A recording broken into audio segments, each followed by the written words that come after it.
Baik. Assalamualaikum warahmatullahi wabarakatuh. Terima kasih banyak teman-teman yang sudah bergabung ya pada kegiatan webinar kita pada malam hari ini. Alhamdulillahirabbil alamin, segala puji bagi Allah ya, Tuhan kita semua yang telah mempertemukan kita pada kesempatan yang semoga penuh berkah ini. Salawat serta salam senantiasa tercurah kepada junjungan kita Nabi Muhammad Shallallahu Alaihi Wasallam beserta keluarga, sahabat dan seluruh umatnya yang istiqomah mengikuti beliau ya hingga akhir zaman. Teman-teman, terima kasih banyak. Tadi saya ulangi lagi terima kasihnya ya yang sudah bergabung sejak tadi pukul 19.45. Mohon maaf kami dari panitia gitu ya baru bisa memulainya sekarang. Tapi semoga tidak ini ya apa namanya tidak melunturkan ya semangat kita semua ya dalam belajar ya. Tema kita malam ini adalah kita akan belajar bagaimana nanti mengenal ya investasi yang sesuai dengan kaidah syar'i ini ilmu kita ya. Ilmu kita bukan ilmu kita ya agama kita Islam gitu ya. Jadi investasinya itu membawa berkah gitu ya insya Allah untuk kehidupan kita. Perkenalkan, saya Hanifah Az-Zahra, biasa dipanggil Zahra ya. Saya pada kesempatan ini berperan sebagai moderator yang akan menjadi nanti teman diskusi untuk pembicara kita gitu ya. Saya pribadi latar belakangnya psikologi, jadi saya cukup awam nih terkait dengan Islamic Financial Planning, tapi kita bersama-sama di sini akan belajar ya dari ahlinya, teman saya Kais Abdul Fattah yang akan menjadi pembicara untuk pertemuan kita malam hari ini. Coba ya kita panggil dulu ya. Assalamualaikum Kais. Waalaikumsalam, Mbak Zahra. Suara saya Oke, jelas? jelas, aman ya. Oke, Oke. baik. Terima kasih banyak Kais sudah bersedia berbagi nih untuk ilmunya ya di malam hari ini. Ini pada dasarnya adalah webinar kedua ya, teman-teman semua gitu ya. Sebelumnya kita lakukan beberapa waktu lalu temanya eh, terkait dengan bagaimana kita mengenal ya bahwa ada loh ternyata ada dana-dana yang sebenarnya nih tidak halal nih ya di kehidupan kita ya di rekening kita gitu ya. Nah, untuk webinar kali ini kita akan belajar terkait dengan investasi ya, investasi yang halal. Harapannya ini semoga lebih menarik juga minat teman-teman gitu ya. Kita belajar bagaimana sih investasi yang halal, kalaupun ada investasi-investasi yang mengandung dana tidak halal, ini harus diapain ya, kita akan belajar di sini. Teman-teman, kalau selama pemaparan nanti dari Kais ada pertanyaan-pertanyaan yang mau disampaikan, silahkan ya. Kita apa namanya boleh tuliskan di kolom chat nanti gitu ya, sehingga tidak kelupaan. Nanti juga kita bisa lihat gitu ya, kira-kira bisa dijawab atau dimasukkan dalam pembahasannya seperti apa gitu. Itu mungkin kurang lebih dari saya. Oke, baik. Silahkan nih. Mungkin saya izin silahkan kepada Kais ya. Monggo Kais, boleh ditayangkan ya materi kita untuk pertemuan kita hari ini. Oke, Bismillahirrahmanirrahim. Assalamualaikum warahmatullahi wabarakatuh. Alhamdulillahirrahmanirrahim. Wa bihi nasta'in wa ala umurid dunya waddin wa salatu wassalamu ala asrofil amjai wal mursalin wa ala alihi wa sahbihi ajma'in amma ba'du. Puji syukur marilah sama-sama kita panjatkan kehadirat Allah Subhanahu wa taala atas segala nikmat dan karunia-Nya kita bisa bersilaturahim lagi pada malam hari ini, dan ini sebetulnya pertemuan kita yang kedua gitu ya dari semua rangkaian yang sudah pernah kita lakukan. Ya, salawat serta salam sama-sama kita curahkan kepada Nabi kita Nabi Muhammad Shallallahu Alaihi Wasallam. Allahumma sholli wa sallim wa barik alaihi, dan juga untuk sahabatnya, keluarganya, dan pengikutnya hingga akhir zaman. Amin ya rabbal alamin. Oke, insya Allah hari ini kita akan melanjutkan untuk walaupun udah agak lama ya jangka waktunya dari pertemuan yang pertama, yang sebelumnya kita udah pernah bahas masalah harta haram dalam eh, sehari-hari, terutama apakah pekerjaan kita, apakah aktivitas kita sudah terjamin 100% kehalalannya atau belum. Lalu kalau misalkan belum, itu seperti apa? Kalau misalkan sudah pernah ada hal-hal yang sekiranya nggak sesuai, itu harus seperti apa dan lain-lain. Nah, hari ini kita akan masuk ke pembahasan berikutnya yang ya semoga ini jadi materi yang menarik ya buat teman-teman, karena biasanya kalau bahasan tentang investasi itu lebih bikin orang-orang itu mau dengerin gitu. Karena yang bau-bau cuan-cuan gitu biasanya lebih menarik ya daripada cuma sekedar oh gimana cara mengelola harta supaya halal segala macam. Sebelumnya saya juga mau menyampaikan terima kasih untuk semua yang sudah hadir dan juga para terutama tokoh-tokoh di rumah kepemimpinan maupun dari MITI, walaupun di sini juga ada sebagian dari masyarakat umum ya, teman-teman saya dan lain-lain. Salam hormat saya juga buat yang hadir, kayak ada Bang Haji, terus abis itu ada eh, siapa lagi nih ya, yang saya kenal orang-orang pentingnya. Ada ada tadi kayaknya ada kayaknya ada Bang Dean deh. Masih ada nggak sih? Nah, pokoknya itulah. Ya, terima kasih udah mau menyempatkan hadir pada malam hari ini ya. Kita akan bahas tentang masalah eh, investasi. Bagaimana tentang dunia perinvestasian. Oke, teman-teman, ini udah muncul ya. Sebelumnya ini udah di-record belum ya, admin? Saya takutnya adminnya hilaf. Udah di-record belum ya? Sudah, Mas. Oke, sudah ya. Terima kasih ya. Untuk kalau ada yang join-join lagi, tolong bisa dibantu buat di apa namanya di invite ya. Oke, eh, kita akan bahas tentang investasi berkah dunia dan akhirat. Nah, cuma teman-teman, saya mau untuk hari ini seperti biasa kita nanti buatnya dinamis ya, jangan kayak kuliah. Intinya saya nggak mau saya ngomong eh, cuma satu arah terus teman-teman dengerin nanti ngantuk-ngantukan apalagi udah malam, udah makan malam, udah sholat isya, tinggal tidur aja gitu ya. Jadi kita bikin hal yang menarik ya, kita bikin berarah-arah bukan cuma dua arah. Jadi nanti Mbak Zahra juga akan eh, bantu untuk membuatnya menjadi lebih interaktif gitu ya, biar nggak membosankan. Oke, kenapa kita harus membahas tentang investasi yang halal? Karena memang ini hal yang sangat penting ya. Jangan-jangan kita selama ini salah langkahnya. Jangan-jangan kita udah punya untung, dapat return, cuan, tapi kita nggak paham itu sebetulnya halal nggak sih? Gitu. Kalau kita bahas di sesi pertama waktu dulu, itu kan kita ngebahas masalah pekerjaan gitu ya. Pekerjaan apa yang sekiranya, oh yang ini boleh, yang ini nggak boleh. Apakah boleh nerima tip dari customer dan lain-lain. Itu udah kita bahas di pertemuan pertama. Dan penanggulangannya seperti apa juga kita udah bahas. Gitu. Nah, sebetulnya investasi ini kalau kita bahas di perencanaan keuangan, dari proses piramida perencanaan keuangan, itu di tangga keempat gitu. Yang nggak masalah lah, kita langsung lompat bahas ke investasi, karena sebetulnya di beberapa bahasan itu udah pernah saya bahas, dan udah ada webinar ya sebetulnya. Kalau yang kemarin masalah pekerjaan, sebelumnya lagi saya pernah bahas masalah asuransi syariah, itu teman-teman bisa buka di YouTube nanti ya. Nah, sekarang kita bahas tentang investasi. Ya walaupun kalau cuma sekedar bahasan mana yang boleh, mana yang nggak boleh, teman-teman googling juga bisa gitu. Tapi kita akan buat hal yang sekiranya nanti ada banyak hal yang mungkin teman-teman selama ini belum tahu atau belum belum belum ngeh gitu ya. Makanya nanti akan kita buat lebih menarik.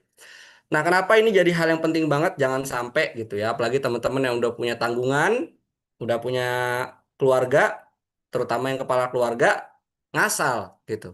Investasi taunya nggak halal sebetulnya. Returnnya dipakai buat sehari-hari gitu. Buat beli makan, buat bensin, buat beli pulsa, dan lain-lain. Padahal ternyata sumbernya itu nggak sesuai dengan syariah. Nah, itu yang akan kita bahas hari ini. Oke, sebelumnya kita udah pernah bahas masalah income aktif. Nah, ini yang kita bahas di pertemuan pertama waktu itu. Kalau teman-teman yang belum nonton bisa atau belum nggak ikut waktu itu bisa tonton di YouTube. Kita ngebahas masalah penghasilan yang aktif waktu itu. Kalau misalkan yang nggak bolehnya itu kenapa, gimana kondisinya. Nah, itu udah kita bahas. Sekarang kita bahas yang ini ya, terutama di bagian yang investasi gitu. Apa aja yang boleh, apa aja yang nggak boleh. Nah, kalau waktu itu, kalau masih ingat teman-teman ya, dari sekian banyak sumber harta haram, saya pernah ingat, Mbak Zara ingat nggak waktu itu saya bilang, waktu itu kita cuma bahas sedikit banget dari antara semuanya. Masih ingat nggak Mbak Zara? Betul. Waduh, ujian pertama. Bentar ya, saya ingat-ingat dulu ya. Ya, waktu itu kita cuma bahas sedikit ya. Sedikit, Heeh. betul. Intinya kalau di pertemuan pertama, Ah, utamanya kita bahas yang ini iya, suap dan sama gratifikasi yang ini ya. riswah ya. Iya, betul. Gitu. Kita bahas yang dua ini. Tapi yang hari ini kita akan banyak bahasnya itu di bagian yang ini nih.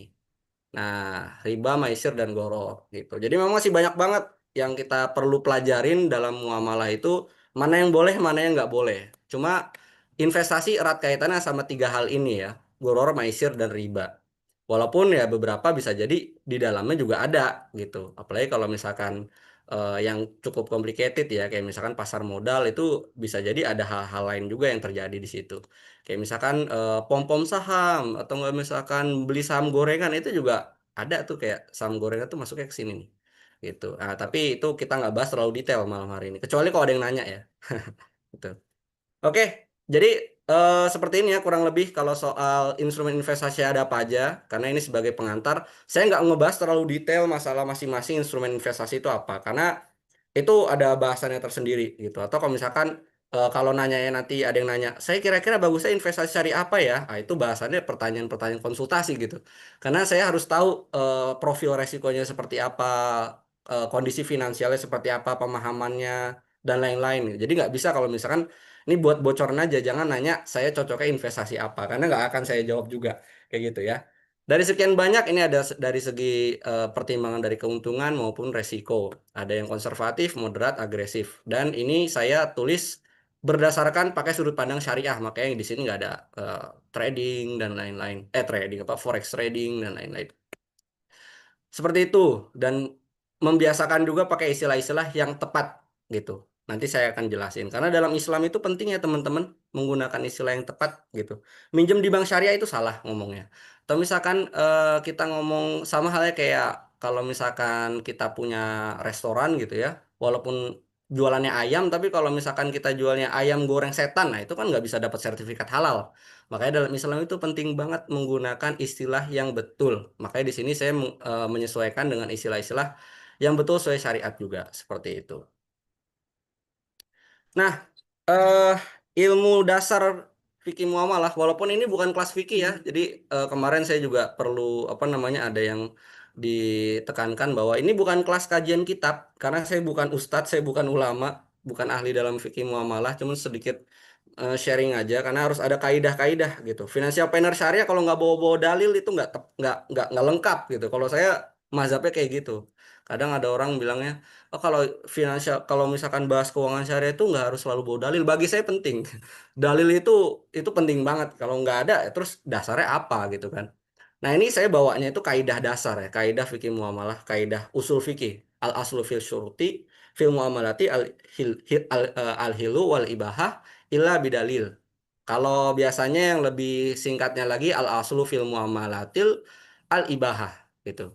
Nah, hukum asal menetapkan syarat dalam muamalah adalah halal dan diperbolehkan kecuali ada dalil yang melarangnya. Nah, ini yang membedakan sama ibadah. Kalau ibadah itu harus ada dalilnya, kalau enggak jadinya bid'ah alias pembaharuan yang mana hukumnya haram gitu. Tapi kalau muamalah itu semuanya boleh pada dasarnya.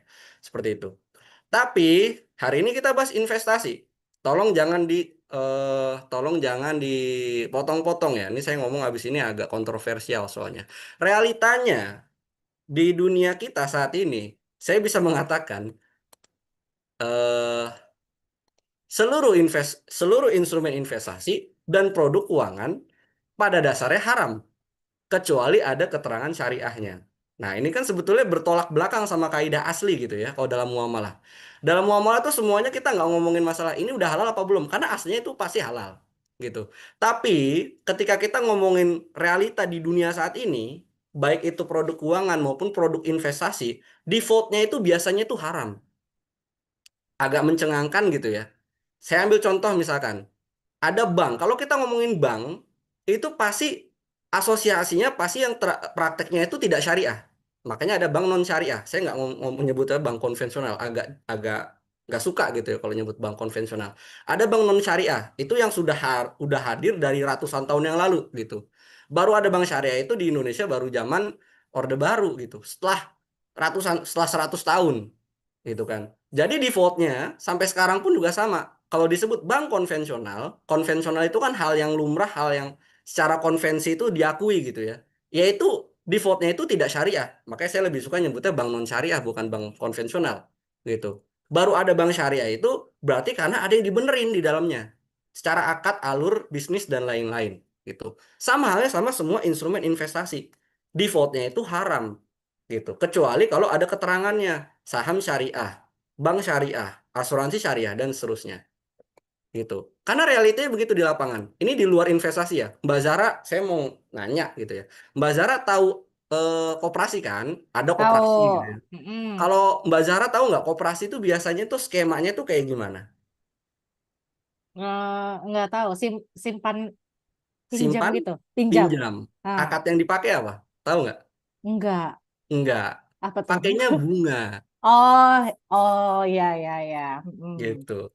Jadi kita lihat salah satu hal yang kan sebenarnya koperasi itu kan yang cukup dibangga-banggakan di Indonesia ya. Hmm.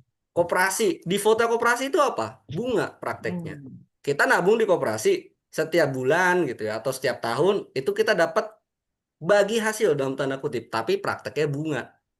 Jadi di foto koperasi pun juga non syariah gitu. Karena yang sudah melekat di masyarakat bertahun-tahun, ratusan tahun atau mungkin bahkan ribuan tahun gitu ya. Itu prakteknya pembungaan bukan praktek bagi hasil. Makanya saya bisa katakan di instrumen keuangan maupun investasi pun begitu. Sehingga default dasarnya itu kebanyakan itu memang apa namanya? Non syariah.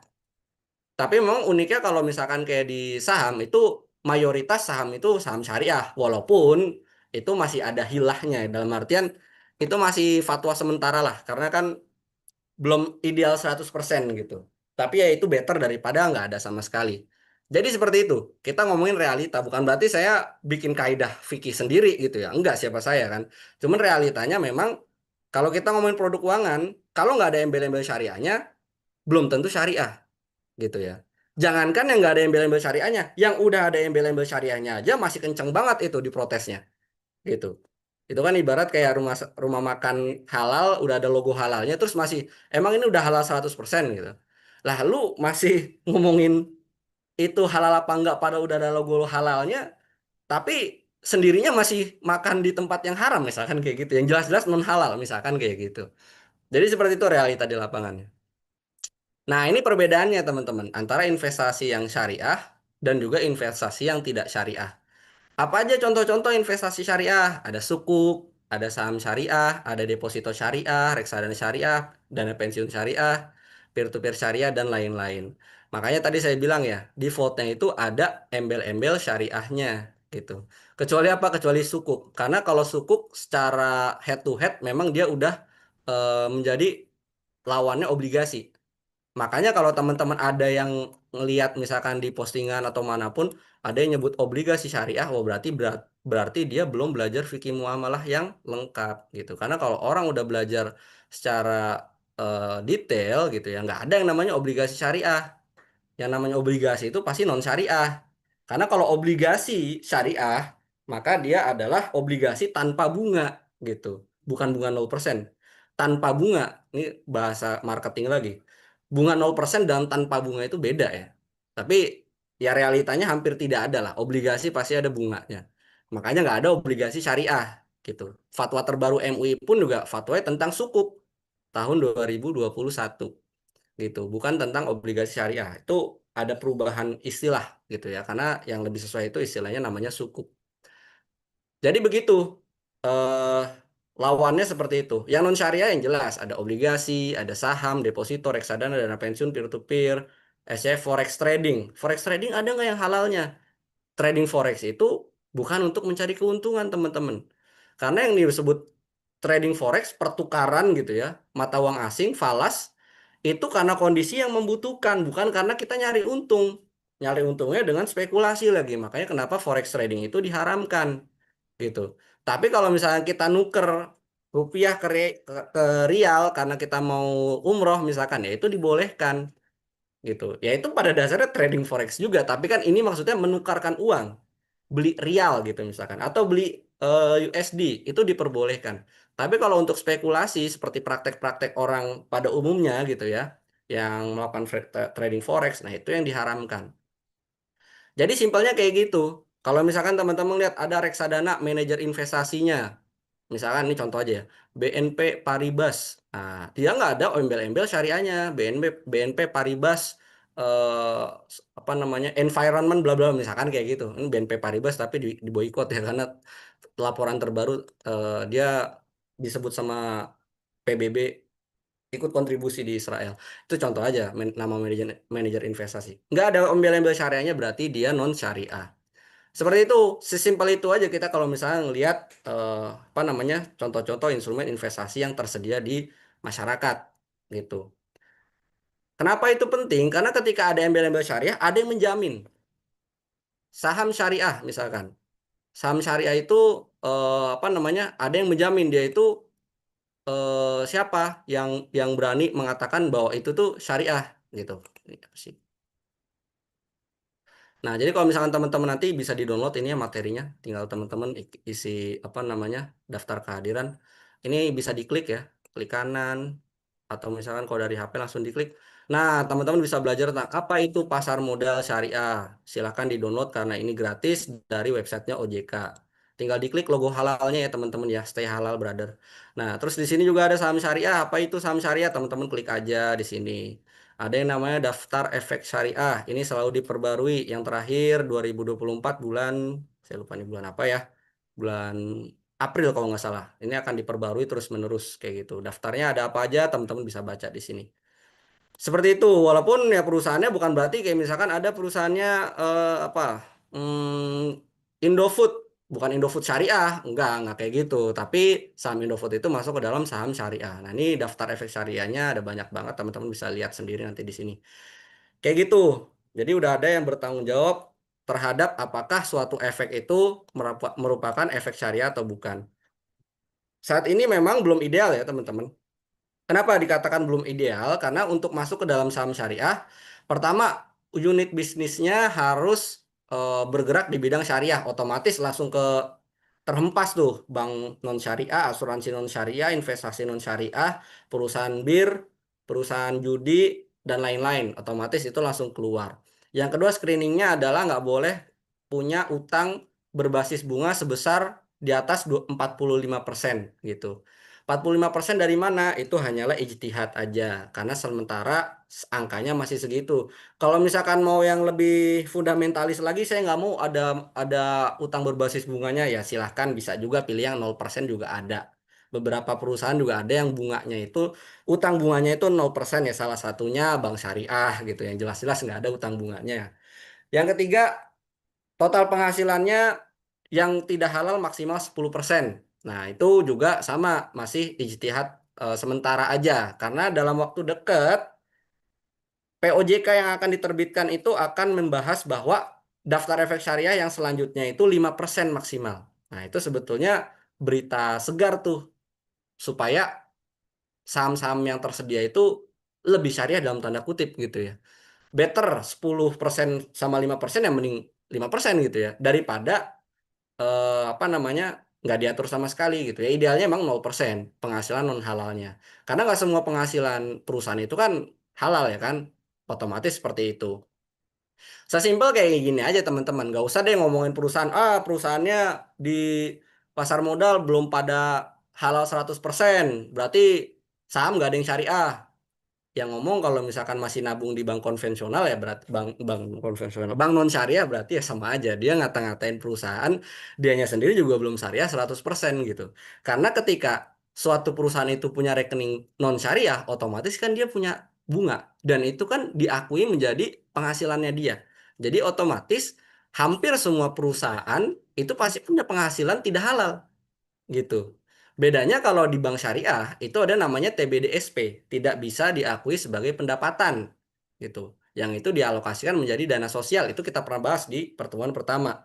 Nanti juga ada sih di halaman-halaman terakhir itu juga ada. Tapi kalau di perusahaan umum itu kan nggak mungkin, gara-gara misalkan dia nabung nih atau pakai operasional kan biasanya apa namanya ngelesnya pengusaha muslim itu, kita itu nggak bisa kalau misalkan bisnis itu pakai nggak pakai BCA konvensional. Itu kan alasan-alasan yang dibuat-buat aja gitu ya. Nah, ketika pakai BCA perusahaan pasti kan dia dapat bunga. Dan bunga itu kan pasti diakui sebagai pendapatan. Makanya pasti hampir semua perusahaan itu ada penghasilan non halalnya. Orang manusia aja begitu kok. Coba aja masing-masing kontemplasi diri, evaluasi, jangan-jangan saya juga masih ada gitu kan. Ya, artinya kan masih ada penghasilan non halal di situ. Jadi boro-boro ngomongin perusahaan yang jauh lebih besar. Secara pribadi orang-orang pun juga, orang yang rajin sholat 5 waktu, sholat berjamaah, rajin puasa dan lain-lain pun nggak jaminan 100% penghasilannya halal.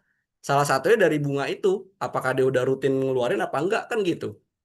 Jadi nggak usah jauh-jauh dulu, kita evaluasi diri sendiri dulu aja. Jadi seperti itu yang membedakan antara instrumen investasi yang syariah dan juga non syariah. Kalau misal ini saya ngebahasnya di pasar keuangan ya. Kalau misalkan di bisnis real, ya itu nggak bisa dipukul rata. Nanti pertanyaannya, berarti kalau misalkan kontrakan, kalau nggak ada embel-embel syariahnya nggak halal dong? Oh nggak, ini saya ngomonginnya instrumen investasi di sektor keuangan, bukan di sektor bisnis real gitu ya. Ya kalau misalkan kontrakan biasa ya defaultnya balik lagi ke kaidah al aslu fil muamalah al ibahah gitu kan, semua transaksi muamalah itu boleh, berarti bisnis kontrakan itu halal.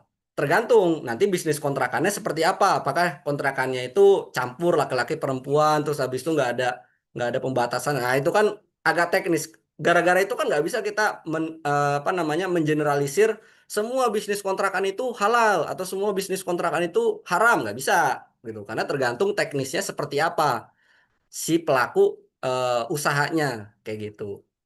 Jadi agak rumit kalau misalnya kita ngomongin bisnis sektor real gitu ya, karena itu case by case tergantung pelakunya seperti apa. Nah, klasifikasi dana non halal ketika sudah menerima dana non halal itu seperti apa? Ini materi tambahan ya yang saya nggak tampilin di materi pertama. Nah, yang pertama ada haram karena zatnya. Kayak misalkan babi, homer segala macam. Nah, kalau misalkan itu karena dari wujudnya aja itu nggak boleh dimilikin gitu ya, maka di apapun bentuk apapun itu nggak boleh gitu. Kita beli barangnya nggak boleh, kita jualin itu nggak boleh, kita ngebantuin juga nggak boleh gitu. Maka itu harus dimusnahkan. Kalau misalkan ya misalkan Homer gitu ya, ya itu harus dimusnahkan gitu ya. Kalau bukan berarti ada babi terus kita bunuh, bukan gitu maksudnya. Ya ini logika sederhana aja, simpelnya begitu. Jadi sama sekali nggak boleh berkecimpung di dunia itu yang berkaitan sama sesuatu yang secara zatnya itu haram gitu. Yang kedua, kalau didapatkannya itu dengan cara rampasan alias tidak ada konsen gitu ya. Yang namanya ngambil harta orang, nyuri, korupsi, ngerampok gitu ya. Berarti kan itu ada hak orang lain yang diambil secara paksa gitu. Maka solusinya adalah dikembalikan kepada pemiliknya, yaitu kayak suap, korupsi dan lain-lain. Nah, eh, nggak bisa dibagi-bagiin. Kalau dibagi-bagiin ya kayak apa Robin Hood dalam Islam tidak diajarkan menjadi Robin Hood gitu ya. Makanya kalau misalkan suatu harta yang didapatkan tidak halal yaitu dengan cara merampas, maka solusinya harus dikembalikan kepada orang yang punya hak kayak gitu. Ini maksudnya suap itu contohnya itu maksudnya ketika orang itu yang minta disuap gitu ya. Artinya itu dia mengambil hak orang lain karena dia minta disogok gitu. Maka ya harus dibalikin lagi karena bukan haknya dia buat ngambil itu. Karena itu nanti agak berbeda perlakuannya kalau misalkan kondisinya adalah nerima tapi kitanya sendiri nggak konsen. Nah, itu beda nanti di bagian yang terakhir. Yang ketiga karena ketidaktahuan. Kita nggak tahu kalau selama ini itu haram sebetulnya. Terus baru tahu, terus tobat gitu. Maka yang dulu pernah diterima itu nggak masalah. Tapi harus segera berhenti dan nggak diulangin lagi. Nah ini contohnya kayak misalkan apa hukum bekerja di tempat yang tidak halal gitu. Misalkan kerja di diskotik atau di lembaga ribawi. Itu seperti apa? Ya selama dia bekerja di situ ya itu nggak masalah, tapi harus segera keluar gitu, diusahakan secepat mungkin keluar. Kalau misalkan ada pekerjaan yang lebih baik atau yang jelas-jelas halal, kalau itu kan kehalalannya sangat amat sedikit, saya nggak bisa mengatakan 100% haram gitu ya, karena bahkan di tempat ribawi pun juga ada penghasilan halalnya gitu. Kalau misalkan teman-teman tahu ada namanya fee based income. Nah, uang-uang yang udah pernah dia dapetin dulu, ya itu nggak apa-apa, jadi haknya dia, gitu. Makanya di ayatnya itu tinggalkanlah sisa riba yang ada padamu, gitu kan. Kalau misalkan kita udah terlanjur ada akad, kita minjemin uang ke orang, terus abis itu orang tersebut itu dikenakan bunga secara rutin. Terus setelah kita tahu itu salah, itu haram, maka harus di stop, nggak boleh tetap diadakan bunganya, tapi pokoknya tetap diminta, kayak gitu. Jadi untuk hal yang ini cara cara penanggulangannya seperti itu gitu. Tapi untuk zaman sekarang kalau misalkan konteksnya investasi, harusnya semua orang udah tahu bunga itu haram gitu. goror itu haram, goror dalam akad jual beli atau akad komersial gitu ya kan. Saya harus hati-hati nih, saya salah satu guru saya itu apa namanya nekanin nggak ada dalil goror gitu. Karena yang diharamkan itu goror pada jual beli, bukan goror pada semua hal gitu kan. Jadi maksudnya goror dalam investasi yang itu akadnya komersial itu nggak boleh. Dan juga maisir. Jadi kalau misalkan udah jelas ada saham syariah dan saham non syariah gitu. Terus masih investasi di saham non syariah. Ya bukan berarti kalau dia dulu pernah untung padahal dia tahu itu jelas-jelas dia beli secara konsen itu bukan saham syariah, ya berarti nggak bisa pakai apa namanya dalih, pakai pakai pembenaran yang ini. Ya kan saya udah tobat gitu. Ya sebetulnya kamu itu udah tahu dari dulu. Beda kalau kamu itu udah sama sekali nggak tahu gitu kan. Kalau sama sekali nggak tahu habis itu tobat ya udah itu hak kamu. Tapi kalau misalkan dari awal emang kamu udah tahu tapi kamu dendeng gitu kan, dendeng lagi bahasa Jawa. Kamu tetap nakal ya otomatis itu konsekuensi kamu. Keuntungannya nggak boleh kamu ambil kayak gitu. Nah yang terakhir haram dengan keridoan alias dua-duanya konsen. Solusinya tidak dikembalikan kepada pemberi namun diperlakukan sebagai dana non halal. Ini contohnya kayak hasil riba dan lain-lain. Makanya sebetulnya saya sendiri tidak setuju solusi atas bunga bank yaitu dengan dienolin bunganya. Datang ke bank terus minta saya nggak perlu dikasih bunga. Wah itu seneng banget tuh banknya kayak gitu gitu. Solusinya bukan kayak gitu. Solusinya yang paling minimal kalau emang kita harus pakai itu ya kita keluarin bunganya tapi kita nolin saldonya gitu. Tapi solusi yang paling tepat ya kita nggak pakai sama sekali gitu ya. Jadi kalau untuk hal-hal yang kayak gini, hasil riba, hasil investasi yang non syariah itu bukan dengan dibalikin gitu, tapi disalurkan dengan skema dana non halal yang sudah pernah kita bahas di pertemuan yang pertama. Jadi seperti itu ya. Sama-sama haram, tapi beda perlakuan.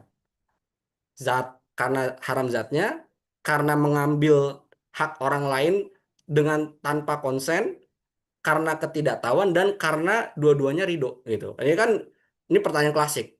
Apa salahnya kalau misalkan kita transaksi yang nggak sesuai syariah, tapi kita ridho, apa namanya, teman kita juga ridho gitu. Itu kan pembenaran biasanya kayak masalah ya kan biar biar nggak merugikan utangnya dibungain aja gitu kan biar saya nggak merasa rugi terus orang yang minjem uang ke saya juga biar dia lebih enakan gitu kan kalau misalkan dia nggak lunasin kan dia pasti nggak enakan gitu jadi ya udahlah ditambahin apa namanya bunga aja gitu sama-sama ridho ini. Nah, pernah dengar nggak Mbak Zara yang kayak gitu? Nggak pernah. Nah, tapi menurut Mbak Ternyata Zara itu sering kira-kira ya. kalau kayak gitu argumennya gimana? Valid nggak? Iya maksudnya manusiawi dalam arti bisa diterima supaya sama-sama enak gitu ya buat yang minjemin dan yang minjem gitu kan. Yang minjemin mungkin kan merasa ya sayang nih uangnya gitu. Terus yang dipinjemin mungkin kayak ya supaya bisa menguntungkan lah buat biar orang yang mau minjemin gitu kan. Jadi ya bisa masuk akal lah dalam arti logika maksudnya suatu alasan yang ya gitu. Tapi ya ternyata nggak sesuai ya dengan prinsip Hmm. syariah ya. Ya, jadi kalau itu kan sudut pandang manusia aja gitu ya, bahwa selama secara logika kita itu ridho, teman kita juga ridho, ya nggak masalah. Untuk hal yang memang tidak diatur, ya itu nggak masalah. Tidak diatur maksudnya tadi ya, asalnya itu boleh. Masalahnya untuk yang kondisi ini itu ada aturannya, kan gitu ya.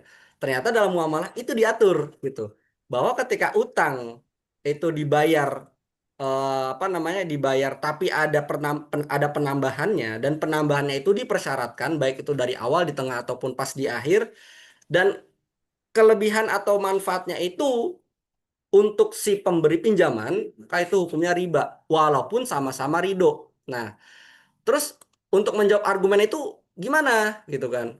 Kan sama-sama ridho ya simpelnya gini. Oke, saya ridho. Orang yang minjem uang saya ridho. Kalau kami sepakat bahwa ada bunganya. Karena kan minjemnya kan udah lama, bertahun-tahun gitu ya. Tapi dia nggak enakan akhirnya dia minta, boleh nggak kalau saya tambahin 100.000, 1 juta atau berapa? Oh ya boleh aja gitu kan. Nah itu kan sudah semua rukun riba itu udah terpenuhi ya, riba utang udah terpenuhi itu rukunnya. Dan dalihnya sama-sama ridho. Nah kalau kondisinya kayak gini, ketahuilah bahwa Ridhonya manusia nggak sama ridhonya Allah. Mungkin kita ridho, teman kita ridho, tapi Allahnya nggak ridho, gitu. Itu yang jauh lebih penting. Kalau Allahnya nggak ridho, terus gimana? Kita nggak bisa bikin aturan sendiri. Makanya harus kita ridho, teman kita ridho, Allah juga ridho, gitu. Makanya harus hati-hati. Kayaknya Jadi lebih seperti itu. sering ngutang nggak dibayar sih, guys, daripada tambahin muka kayak Utang, gitu. utang. Kalau itu nggak beda nih bahasannya. Kalau utang nggak dibayar ya pertama kita harus tetap nagih karena itu udah hak kita dan udah jadi kewajiban dia buat ngelunasin gitu ya. Tapi kalau emang pada dasarnya dia nggak bisa balikin ya mau nggak mau ya kita mengikhlaskan gitu. Karena kalau di ayat Al-Quran kan ya, yang lebih baik itu ya ketika kita mengikhlaskan. Pertama, kita beri kemudahan. Yang kedua, kalau kita ikhlasin itu maka jauh lebih baik bagimu gitu. Tapi ayat ini jangan sampai dipakai sama orang yang ngutang ya. Gitu. Dalam Islam itu dalil itu spesifik loh. Maksudnya kita nggak bisa main asal comot-comot dalil. Dalil orang yang ngutang sama dalil orang yang minjemin itu beda gitu. Jangan sampai orang yang minjem utang tapi dia malah pakai dalil orang yang minjemin gitu kan. Dia ngomongnya, harusnya tuh kamu ngiklasin. Soalnya di Al-Quran tuh bilangnya itu lebih baik kalau misalkan diiklasin. Nah itu namanya kurang ajar gitu kan. Karena udah haknya si orang yang minjemin buat nerima atau dapat uangnya kembali gitu. Karena nggak cuma masalah ini doang loh, masalah piutang itu ketika misalkan nggak dibayar gitu ya, nggak cuma masalah rugi dalam tanda kutip, artinya kan uang kita yang harusnya bisa dipakai buat yang lain-lain jadi nggak bisa. Ini bahasanya agak dalam ya. Tapi itu bisa masuk ngaruh ke perzakatan juga, karena piutang itu masuk ke dalam perhitungan zakat loh, jangan salah gitu. Jadi kalau misalnya kita banyak piutang, tapi memang piutangnya yang lancar gitu ya. Banyak piutang nih sampai puluhan juta, ratusan juta, itu masih kehitung zakatnya. Itu menurut mazhab yang ya mayoritas seperti itu ya. Walaupun ada juga mazhab yang mengatakan baru dibayar kalau zakatnya baru dikenain kalau misalkan udah dibayar. Kayak gitu. Tapi di Indonesia mostly itu pakainya seingat saya kalau mazhab Syafi'i itu tetap dikenakan zakatnya di piutang yang lancar. Jadi seperti itu teman-teman klasifikasi dana non halal eh, ada perbedaan penanggulangan tergantung pendekatannya seperti apa. Teman-teman bisa baca detailnya ya di sini ya. Nanti teman-teman tinggal klik aja kalau misalkan teman-teman mau tahu saya dapatnya dari mana. Karena ini bukan kata saya. Gitu teman-teman bisa baca di sini. Itu ya, silakan. Gitu ya. Dah, baca sendiri nanti. Dah, gitu ya. Kita lanjut lagi. Nah, terus abis itu penyaluran dana non halal itu seperti apa? Kan sebelumnya dibilang kalau misalkan haram karena konsen, karena dua-duanya ridho seperti hasil riba, maisir goro dan hasil investasi, apa namanya suap yang bukan kita yang minta alias salam tempel yang nggak bisa kita tolak atau tiba-tiba udah diterima segala macam kalau nggak bisa dibalikin itu kayak gimana? Maka salurkannya dengan metode penyaluran dana non halal. Kalau dalam fatwa MUI bisa apa aja? Ini ada pertama bisa untuk penanggulangan bencana atau korban bencana, banjir, longsor, gunung meletus dan lain-lain. Terus yang kedua sarana penunjang lembaga pendidikan Islam, yang ketiga masjid atau musola dan penunjangnya, pembangunan fasilitas umum yang berdampak sosial, sosialisasi, edukasi dan literasi ekonomi, keuangan dan bisnis syariah untuk masyarakat umum. Ini penting juga ya. Supaya apa ya? Supaya emang idealnya ini nggak ada gitu. Namanya dana non halal itu idealnya nggak ada. Idealnya itu ya semua transaksi kita itu halal, tapi kan agak utopis juga ya di zaman sekarang gitu. Tapi ya seenggaknya ini kan kondisinya kebakarannya udah ada. Ya supaya kebakarannya itu padam gimana ya kita padamin gitu kan. Ya idealnya gimana? Idealnya itu ya kita jangan sampai eh, kebakaran jangan sampai kebakaran lagi. Makanya kita harus cegah supaya nggak kebakaran. Kayak gitu. Nah, terus yang selanjutnya beasiswa untuk siswa mahasiswa berprestasi dan atau kurang mampu. Jadi nggak harus fakir miskin. Yang berprestasi pun juga boleh. Selanjutnya kegiatan produktif bagi duafa, terus fakir miskin, terus kegiatan sosial lainnya yang tidak bertentangan dengan prinsip Islam syariah. Nah, saya agak lupa, ini saya bahas lagi sedikit sebelumnya. Kenapa kenapa penjelasannya seperti ini gitu ya? Karena secara umum ini MUI memutuskan untuk kemaslahatan umum gitu ya. Kalau biasanya yang pernah kita dengar mungkin dana-dana yang kotor itu disalurkannya itu untuk fasilitas umum yang bukan kegiatan konsumtif, yaitu kegiatan atau penyaluran yang dia bisa digunakan atau dimanfaatkan oleh semua orang. Kayak misalkan pembangunan jalan, terus bikin jembatan, bikin WC umum gitu ya. Makanya ada istilahnya itu penyaluran dana sosial, dana non halal atau apapun itu istilahnya itu 3J, jalan, jembatan, dan jamban gitu. Memang itu yang paling umum terdengar tuh kayak gitu. Tapi sebetulnya nggak harus itu, kegiatan yang konsumtif pun juga boleh pada dasarnya seperti itu. Nah, kenapa seperti ini? Balik lagi kalau kita lihat di sini, karena memang ada dua dalil yang berbeda antara yang ini sama yang ini gitu. Kalau yang ini itu memang ada dalil waktu itu eh, Khalifah Abu Bakar waktu jadi khalifah atau bukan ya, saya lupa. Pokoknya dia nerima sesuatu pemberian, tapi dia tahu karena orang yang ngasih itu sumber pendapatannya itu nggak halal gitu ya. Ya mungkin kaitannya sama merampas atau enggak, lupa saya konteksnya seperti apa. Tapi akhirnya dia nggak ambil itu, nggak ambil hadiah itu. Karena untuk yang kondisinya jika itu harta yang diambil secara tidak haknya alias dirampas gitu ya, terus dikasih, maka orang yang ngasih itu dosa, orang yang nerima juga dosa. Alias dia nggak boleh nerima. Makanya kita nggak boleh nerima dana hasil korupsi, pencurian, dan lain-lain. Kecuali kalau kita nggak tahu gitu ya. Kita nggak tahu itu maksudnya kayak misalkan kita dikasih uang sama temen gitu ya. Ternyata temen itu hasil dari nipu orang misalkan kayak gitu. Kalau kita nggak tahu itu nggak apa-apa. Tapi kalau kita tahu itu hasil nipu itu nggak boleh kayak gitu.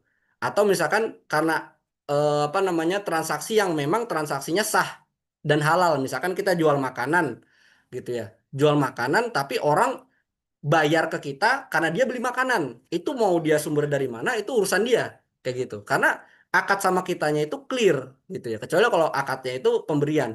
Nah, beda sama kalau haram karena sama-sama ridho. Kalau sama-sama ridho itu tuh adalah konsepnya itu berdosa bagi orang yang memiliki dana itu, tapi bagi orang yang nerima itu nggak ada masalah gitu. Karena salah satu sumber hadis yang dipakai untuk membahas ini adalah Rasul itu dan keturunannya dilarang menerima sedekah. Jadi keturunan Nabi Muhammad itu haram memakan sedekah. Tapi suatu waktu pernah ada sahabat yang dia itu dapat harta, saya lupa konteksnya, apakah zakat atau cuma sedekah biasa gitu ya. Tapi kalau di hadis, seingat saya teksnya itu sedekah gitu. Karena kalau dalam Islam itu bahkan di Al-Quran sedekah itu padahal yang dibahas zakat gitu kan. Nah intinya ada seorang sahabat dia nerima kalau nggak salah kurma atau daging gitu ya. Yang itu dari sumber harta sedekah. Setelah dia nerima, dia kasih ke Rasul dengan akad hadiah. Habis itu ada sahabat yang bilang, ya Rasul itu tuh dari harta sedekah gitu. Sama Rasul dibilang, ini sedekah baginya, tapi ini hadiah bagiku gitu. Jadi itu sudah melalui akad yang berbeda. Kecuali kalau Rasul langsung nerima sedekah secara langsung. Kayak gitu. Nah, studi kasus yang kedua, Rasul itu pernah menggadaikan baju besinya ke orang Yahudi. Artinya dia minjem uang ke orang Yahudi dengan akad gadai, pakai baju besi. Rasul dapat uang gitu kan, karena butuh untuk beli makanan. Nah, padahal yang namanya Yahudi zaman tersebut itu banyak atau erat kaitannya sama praktek ribawi gitu, pembungaan dan lain-lain. Penghasilannya otomatis nggak 100% halal gitu ya. Tapi Rasul menerima uang dari orang Yahudi tersebut dengan akad gadai gitu. Artinya walaupun itu secara akadnya itu apa namanya akad yang diridoi, diridoi maksudnya si orang Yahudi itu karena akadnya itu riba, tapi ke Rasulnya itu akadnya utang, itu clear gitu. Jadi bukan berarti otomatis langsung jadi haram.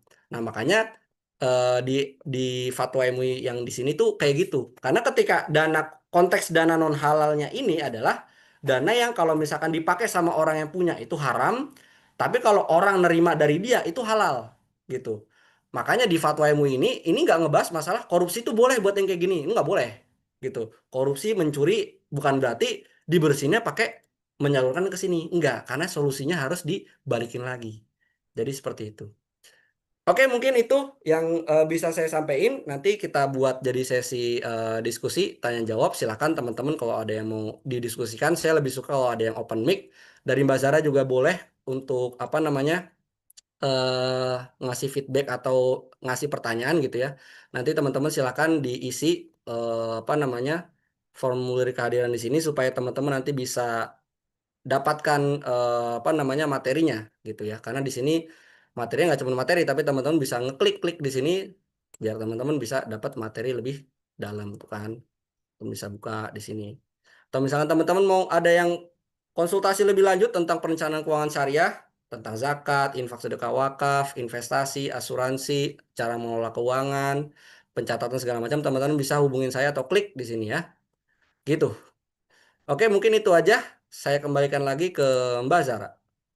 Oke, terima kasih Kais. Buat saya ini eh, mungkin tema investasinya nggak baru-baru banget, tapi lebih dalam terkait investasi halal nih baru juga nih buat saya gitu ya. Nah, mungkin rekan-rekan di sini kalau ada yang mau bertanya secara open mic boleh gitu ya. Tapi mungkin sebelumnya kita bahas dulu nih ada pertanyaan di kolom chat nih guys ya. Jadi dari Abang Mas Nanda Ahmad Bahrus, boleh nih ya kalau mau open mic biar bisa diskusi ya. Tapi secara umum kalau dari kolom chat sebenarnya pertanyaannya adalah seperti ini. Kalau misalnya seseorang dapat proyek dari luar negeri yang dibayar dengan dolar, nah tapi tidak langsung dicairkan gitu ya, disimpan dulu nih di PayPal gitu ya. Misalnya nanti diambilnya nunggu momen yang tepat, momen yang bagus. Biasanya nanti ketika daya tukar lebih bagus ya, USD-nya naik ya dibandingkan rupiah. Ini gimana nih sebenarnya dalam kondisi tersebut? Oke, eh Bang Nanda ya, alumni RK ya. Kalau dapat proyek dari luar negeri dibayar dolar, dolar disimpan dulu dalam PayPal. Ya pada dasarnya kalau misalnya kita nyimpen dolar sambil nunggu dolarnya naik atau enggak, itu teknis bebas gitu, nggak ada larangannya. Jadi kalau misalnya kita mau nabung dolar karena kayaknya rupiah ini nilai tukarnya jelek gitu ya, kita nabung dolar aja, Mm-mm. nggak masalah. Atau misalkan kita ngerasa kayak kalau kita pakai fiat money itu nggak bagus gitu terus nabungnya emas nggak apa-apa juga atau kalau misalkan kayaknya eh, saya merasa uang kertas itu sihir terus nabungnya Bitcoin itu silahkan aja terserah gitu jadi itu Hmm. teknis nggak menyebabkan soal halal haram gitu karena yang Oke. jadi konteks ini kalau misalkan uangnya dibungakan misalkan kayak gitu-gitu ya itu yang jadi perhatian seperti itu semoga Hmm. menjawab ya. Jadi meski misalnya kayak kan kita dibayar dolar nih gitu ya. Kalau Hmm. misalnya kita cairinnya nanti ketika penukaran dengan rupiahnya itu lagi tinggi itu nggak apa-apa ya. Kan ada Oh misalnya kita terimanya berapa nih setara rupiah gitu. Tapi kalau kita cairinnya nanti kan berarti kan ada penambahan tuh itu tuh bukan bunga gitu ya. ya nggak masalah nggak masalah. Oke, baik. Semoga menjawab ya Bang Nanda ya. Kemudian pertanyaan berikutnya adalah dari Abang Mbak Okta. Assalamualaikum, izin bertanya. Sorry Kak, pertanyaannya nggak seputar investasi, tapi lagi butuh masukan. Kalau bekerja sebagai tim IT development di anak perusahaan A yang menangani aplikasi kasir, namun gajinya dibayarkan oleh induk perusahaan. Nah, ini pertanyaan yang mungkin agak mirip dengan yang di sesi pertama ya terkait pekerjaan ya. Jadi Ya. bekerja di tim IT development di anak perusahaan A yang menangani aplikasi kasir, namun gajinya dibayarkan oleh induk perusahaan yang memiliki salah satu produk pinjaman konvensional riba. Apakah gaji tersebut termasuk penghasilan dari riba meskipun tidak terlibat langsung dalam produk pinjaman tersebut? Jazakallah. Oh, iya. Silakan. Nah, saya analisis dulu ya. Sah IT ya. development di IT anak perusahaan development A.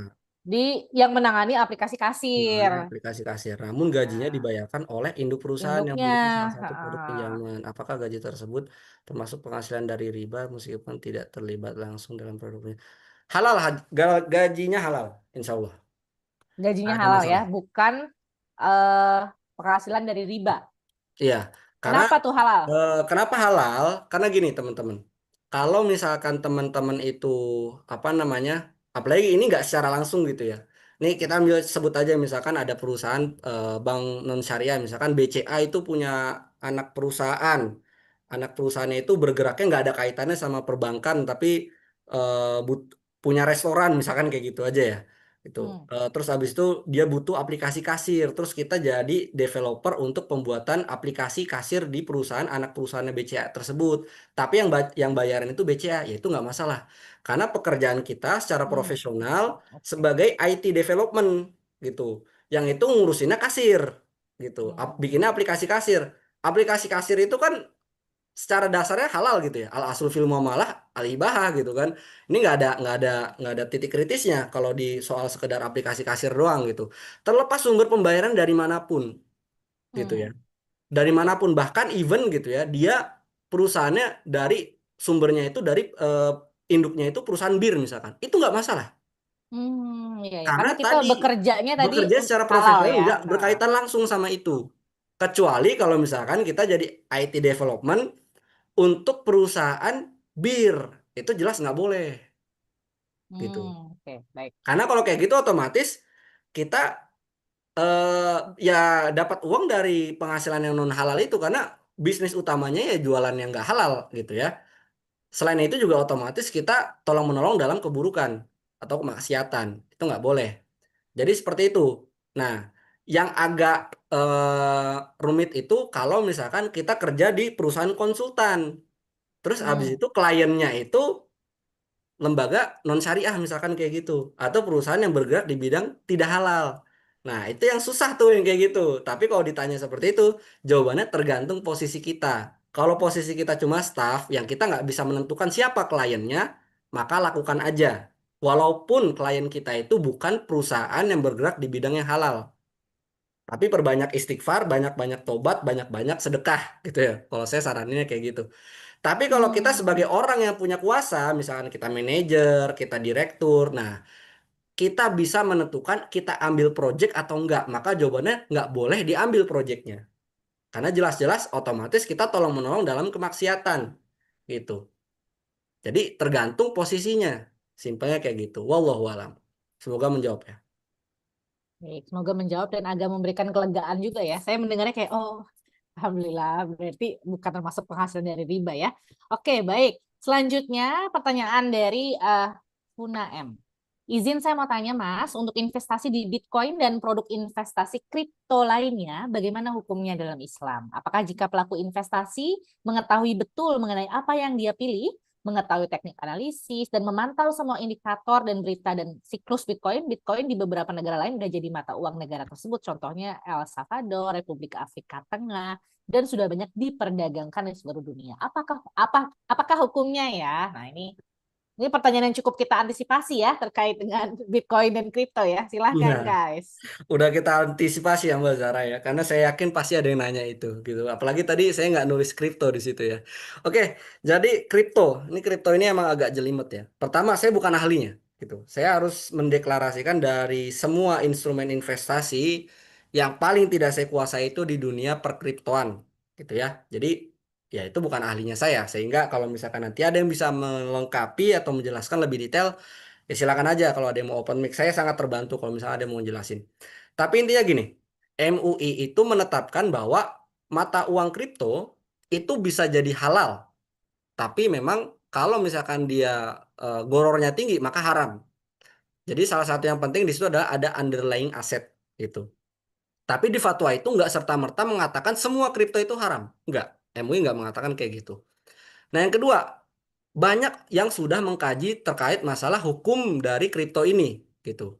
Tergantung dari apa namanya, dia itu yang dibahas itu apa kriptonya gitu. Nah, tapi dari beberapa guru saya, orang-orang yang ahli dalam fikih muamalah dan juga update sama perkembangan zaman gitu kan, itu banyak yang mengkaji bahwa beberapa kripto itu sudah memenuhi kriteria syariah gitu sebagai instrumen investasi. Nah, salah satu yang paling gampang gitu ya, itu banyak yang udah mengatakan Bitcoin itu halal kalau dijadikan investasi kayak gitu. Dan itu yang ngomong juga bukan orang sembarangan gitu kan. Makanya di kayak misalkan salah satu apa, saya lupa kemarin tuh istilahnya tuh saya nanya. Kalau misalkan di saham itu kan sekuritas, kalau di reksadana itu kan namanya kan apert, kalau di PFAK, ya ada Mas Mirzan juga di sini yang bantuin saya. Ini guru saya juga nih. PFAK, pedagang fisik aset kripto gitu. Nah, itu ada namanya Faset. Nah, Faset itu juga cukup cukup ini setahu saya bukan yang endorse Faset gitu ya. Itu cukup apa namanya? Gencar juga memberikan edukasi masalah hukum syariah dalam kripto gitu. Tapi saya pribadi juga belum bukan ahlinya. Maksudnya saya sejujurnya nggak bisa menjelaskan secara alur detail kenapa halalnya gitu. Tapi karena yang ngomong itu orang-orang yang ahli, nggak cuma masalah fikih muamalah, tapi juga tentang fintech, tentang apa namanya blockchain dan lain-lain. Artinya mereka ahli, bener-bener mengetahui secara detail gitu. Karena nggak cukup kalau cuma sekedar ulama. Ulama doang itu artinya baru dari segi fikihnya aja, tapi kan belum tentu dia benar-benar ngerti tentang teknis itu seperti apa. Ini autokritik ya, karena teman-teman kalau tanya sama siapapun ya, tanya sama ustadz, tanya masalah apa atau bagaimana cara menghitung zakat sukuk. Nah, itu pasti saya bisa jamin hampir 100% jawabannya nggak akurat. Bahkan teman-teman nanya di Google itu juga nggak ada gitu. Karena cukup jelimet gitu. Atau SBN deh pertanyaan biar lebih luas gitu ya. SBN itu kan berarti kan ada obligasi, ada yang sukuk gitu. Itu perzakatannya itu sangat amat rumit karena masing-masing itu beda pendekatannya. Artinya orang-orang yang ngerti tentang fikih belum tentu ngerti itu makanan apa gitu. Sukuk itu apa belum tentu ngerti. Nah, itu kan artinya ya ketika kita menemukan orang yang punya keahlian masing-masing dua-duanya itu imbang, maksudnya ngerti tentang fikih, ngerti tentang apa namanya teknologinya, dan dia mengatakan oke ini sesuai syariah, saya lebih percaya sama orang-orang kayak gitu. Karena dia nggak cuma kaji kitab doang, tapi juga betul-betul mengetahui produknya itu seperti apa. Karena kan masalahnya gitu, banyak banyak ustadz ulama segala macam tapi belum tentu dia ngerti itu produknya seperti apa, makanya sering salah ngasih fatwa gitu. Karena kadang ini saya juga agak agak iya nggak banyak sanksinya gitu ya, dia mengeluarkan fatwa hanya dari penjelasan penanyanya. Lah kalau misalkan orang yang nanyanya sendiri nggak paham gimana gitu, misalkan ada orang nanya, Ustadz apa hukum kripto. Terus Ustadznya nanya, kripto itu apa? Oh, kripto itu koin yang nggak ada fisiknya Ustadz. Nggak ada, dia dia apa namanya, cuma digital aja gitu. Terus bisa diinvestasi nanti kalau eh, kita pegang suatu saat dia nilainya naik. Oh, itu haram. Bisa jadi kayak gitu keluarnya. Padahal Ustadznya belum tentu ngerti itu kripto itu apa. Jadi memang kita harus bertanya kepada orang yang tepat gitu. Tapi kalau saya pribadi bukan orang yang tepat karena saya bukan ahli di bidang perkriptoan. Tapi kesimpulannya gitu ya teman-teman, kalau dari orang-orang yang udah jauh lebih paham, Bitcoin sudah sesuai dengan syariah. Tapi saya pribadi belum masuk ke sana, kayak gitu. Semoga menjawab. Ya, baik. Nah ini mungkin boleh nih ya Kais minum dulu ya. Kalau butuh minum nih sambil Oh di sini gitu. ada yang raise hand, silahkan Abang atau Mbak Okta nih. Kalau mau open mic silahkan. Assalamualaikum. Mbak, Sebelumnya, silahkan. ya, Waalaikumsalam. sebelumnya terima kasih Kak Dara untuk kesempatannya. Izin bertanya secara langsung ya untuk melanjutkan pertanyaan saya yang sebelumnya. Ya, jadi saya mau tanya untuk kalau misal tadi kan katanya nggak IT apa-apa ya, development ya. ya halal ya untuk pendapatannya.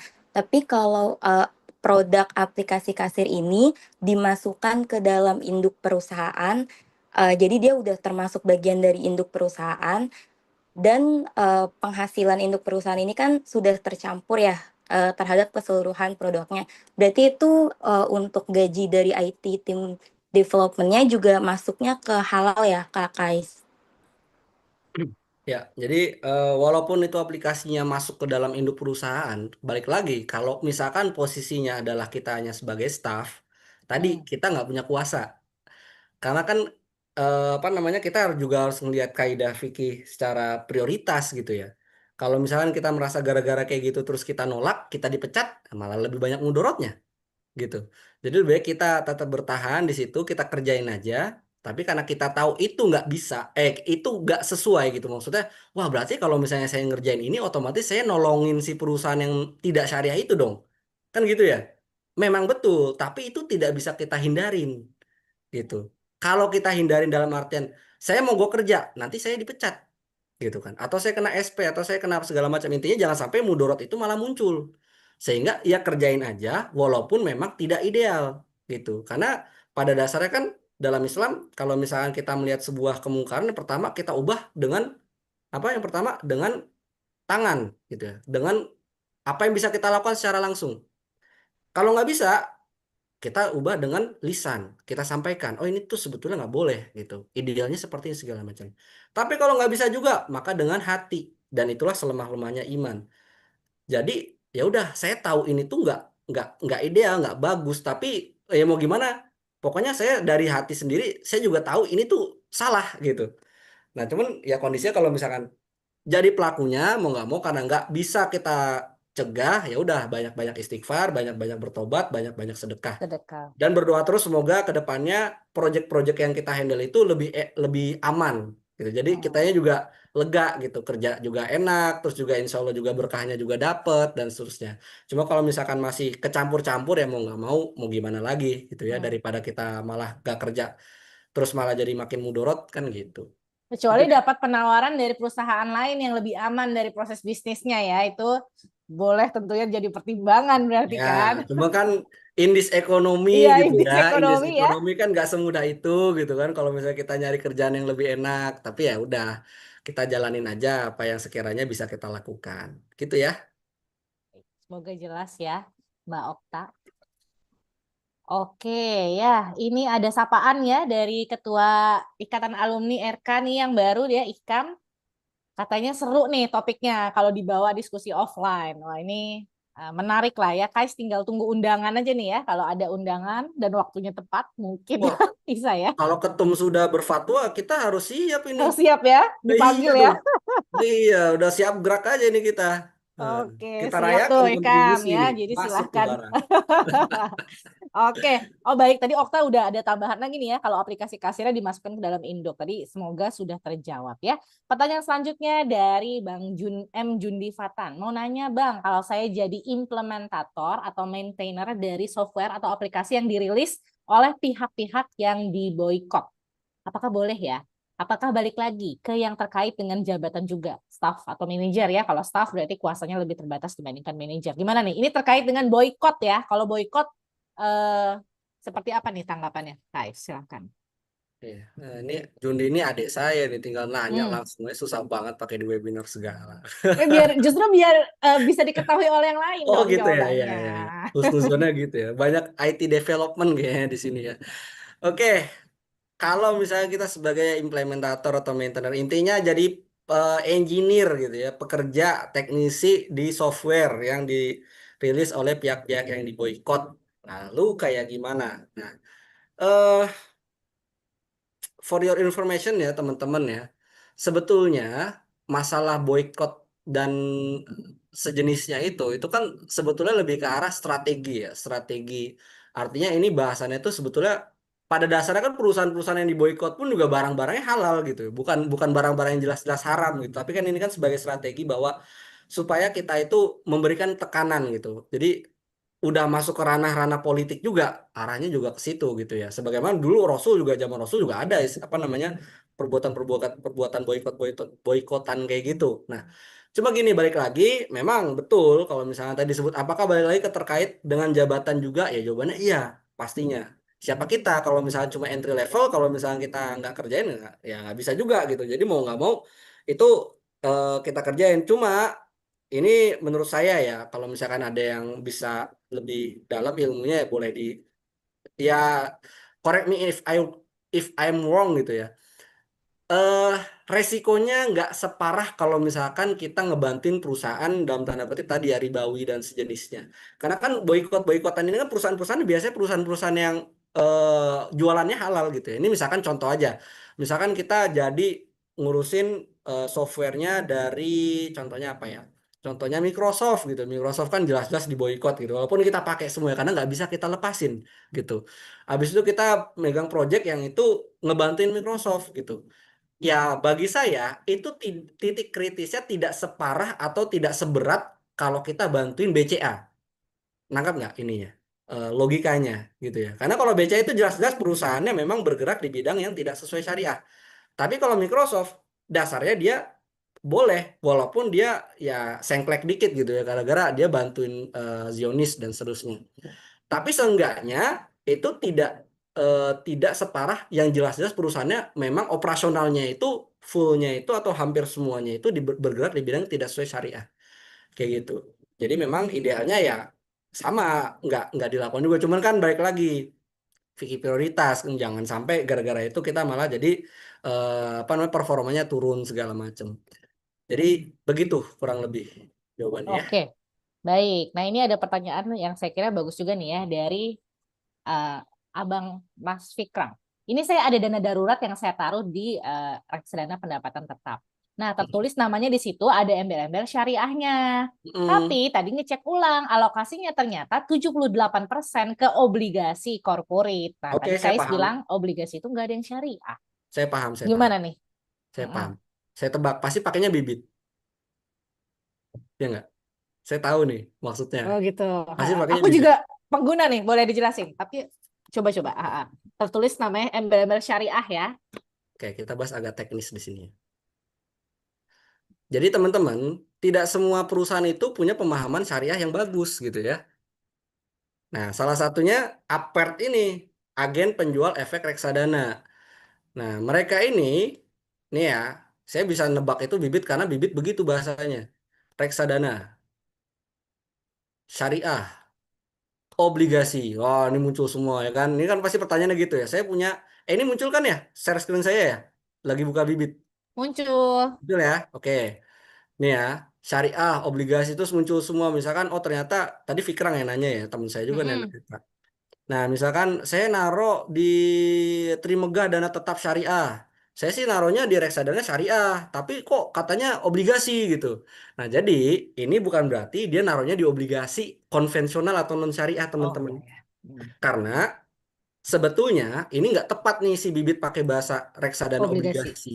Yang betul itu reksadana pendapatan tetap gitu. Makanya di sini ada kata-kata tetapnya nih ya.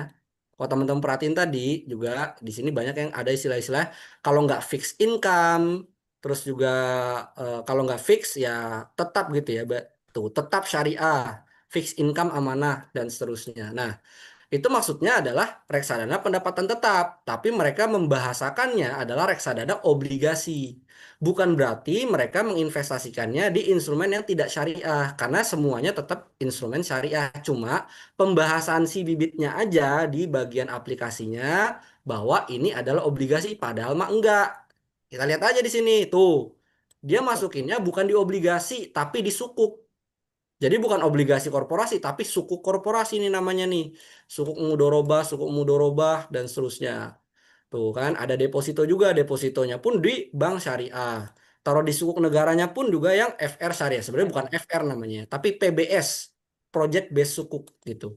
Nah, ini sebetulnya semuanya sudah syariah, tapi namanya aja dia salah menamakan. Jadi bukan berarti teman-teman kalau investasi di bibit, di pendapatan tetapnya, terus jadinya nggak syariah. Nggak, tetap syariah selama kita pilihnya ada, balik lagi, ada embel-embel syariahnya. Oh, Kayak gitu. ya, ya. Semoga Berarti kalau ini udah ada tulisannya syariah, berarti masih benar nih ya si bibit ini ya. Waduh, masih benar, jadi karena nyebut merek ya. realitanya memang begitu. Masih banyak Oke. yang tipu dalam artian ya tadi ya karena belum belum paham gitu. Jadi tulisnya tentang tetap obligasi syariah. Padahal sekarang kalau kita perhatiin ya, bahkan suku korporasi pun dia tetap nulisnya itu sukuk gitu. Sukuk mudorobah, sukuk ijaroh dan lain-lain. Nggak nulis obligasi syariah karena emang itu udah Nggak nggak ada. pakai istilah itu Hmm. gitu.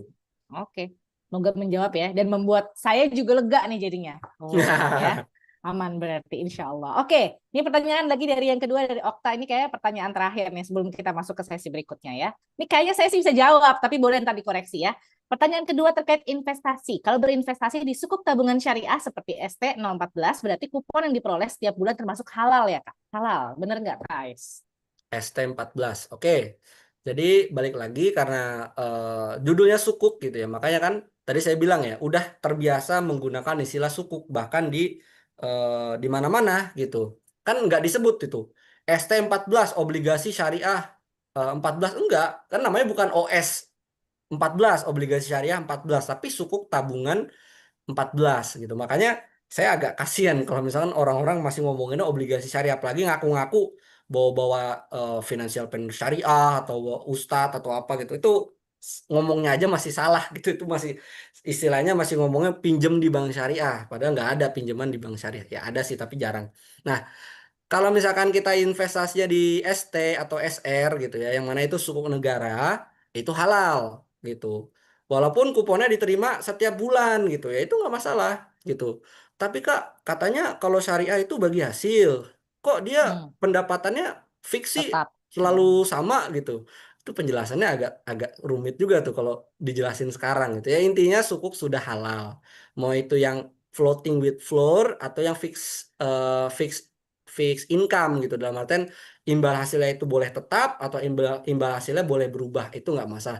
Karena dalam sukuk negara akad yang digunakan adalah akad ijaroh alias akad pembayaran sewa. Makanya dia bisa naik, bisa turun, bisa juga tetap. Tetap. Beda kalau misalkan kita akadnya sukuk mudorobah. Kalau mudorobah itu betul-betul kita kayak investasi, uangnya diputer gitu. Jadi yang kita dapatkan itu sharing profit atau bahkan kadang-kadang revenue sharing gitu, tergantung skemanya seperti apa. Makanya kenapa sukuk negara itu bisa fix atau bisa floating. Sama-sama halal, simpelnya begitu. Semoga menjawab ya. Oke, semoga menjawab. Oke, nah Ada yang kadang-kadang mau kita, nanya sebelum oh iya dilanjutin ke Bang silakan, Fahmi, ada yang mau nanya open mic nggak? Ini kita silakan, biar silakan. berarah-arah gitu ya. Ini banyak banyak ini juga nih sebetulnya, harusnya banyak ahli-ahli juga di sini. Jangan diem-diem aja dong. Ntar takutnya saya salah aja kan. Biar Silakan, ada yang mau memberikan tanggapan mungkin? atau ada yang nggak setuju juga boleh. Kan kita Nggak santai aja. setuju. Kita mimbar terbuka ini. Soalnya kalau nggak setuju harus memberikan argumen yang menanggapi ya susah ya. Ya barangkali ada yang saya salah sampaikan kan gitu. Ada yang mau open mic nggak nih teman-teman? Silakan Ya, Bang Arif. silakan. Bang Arif Rahman Hakim. Silakan, silakan.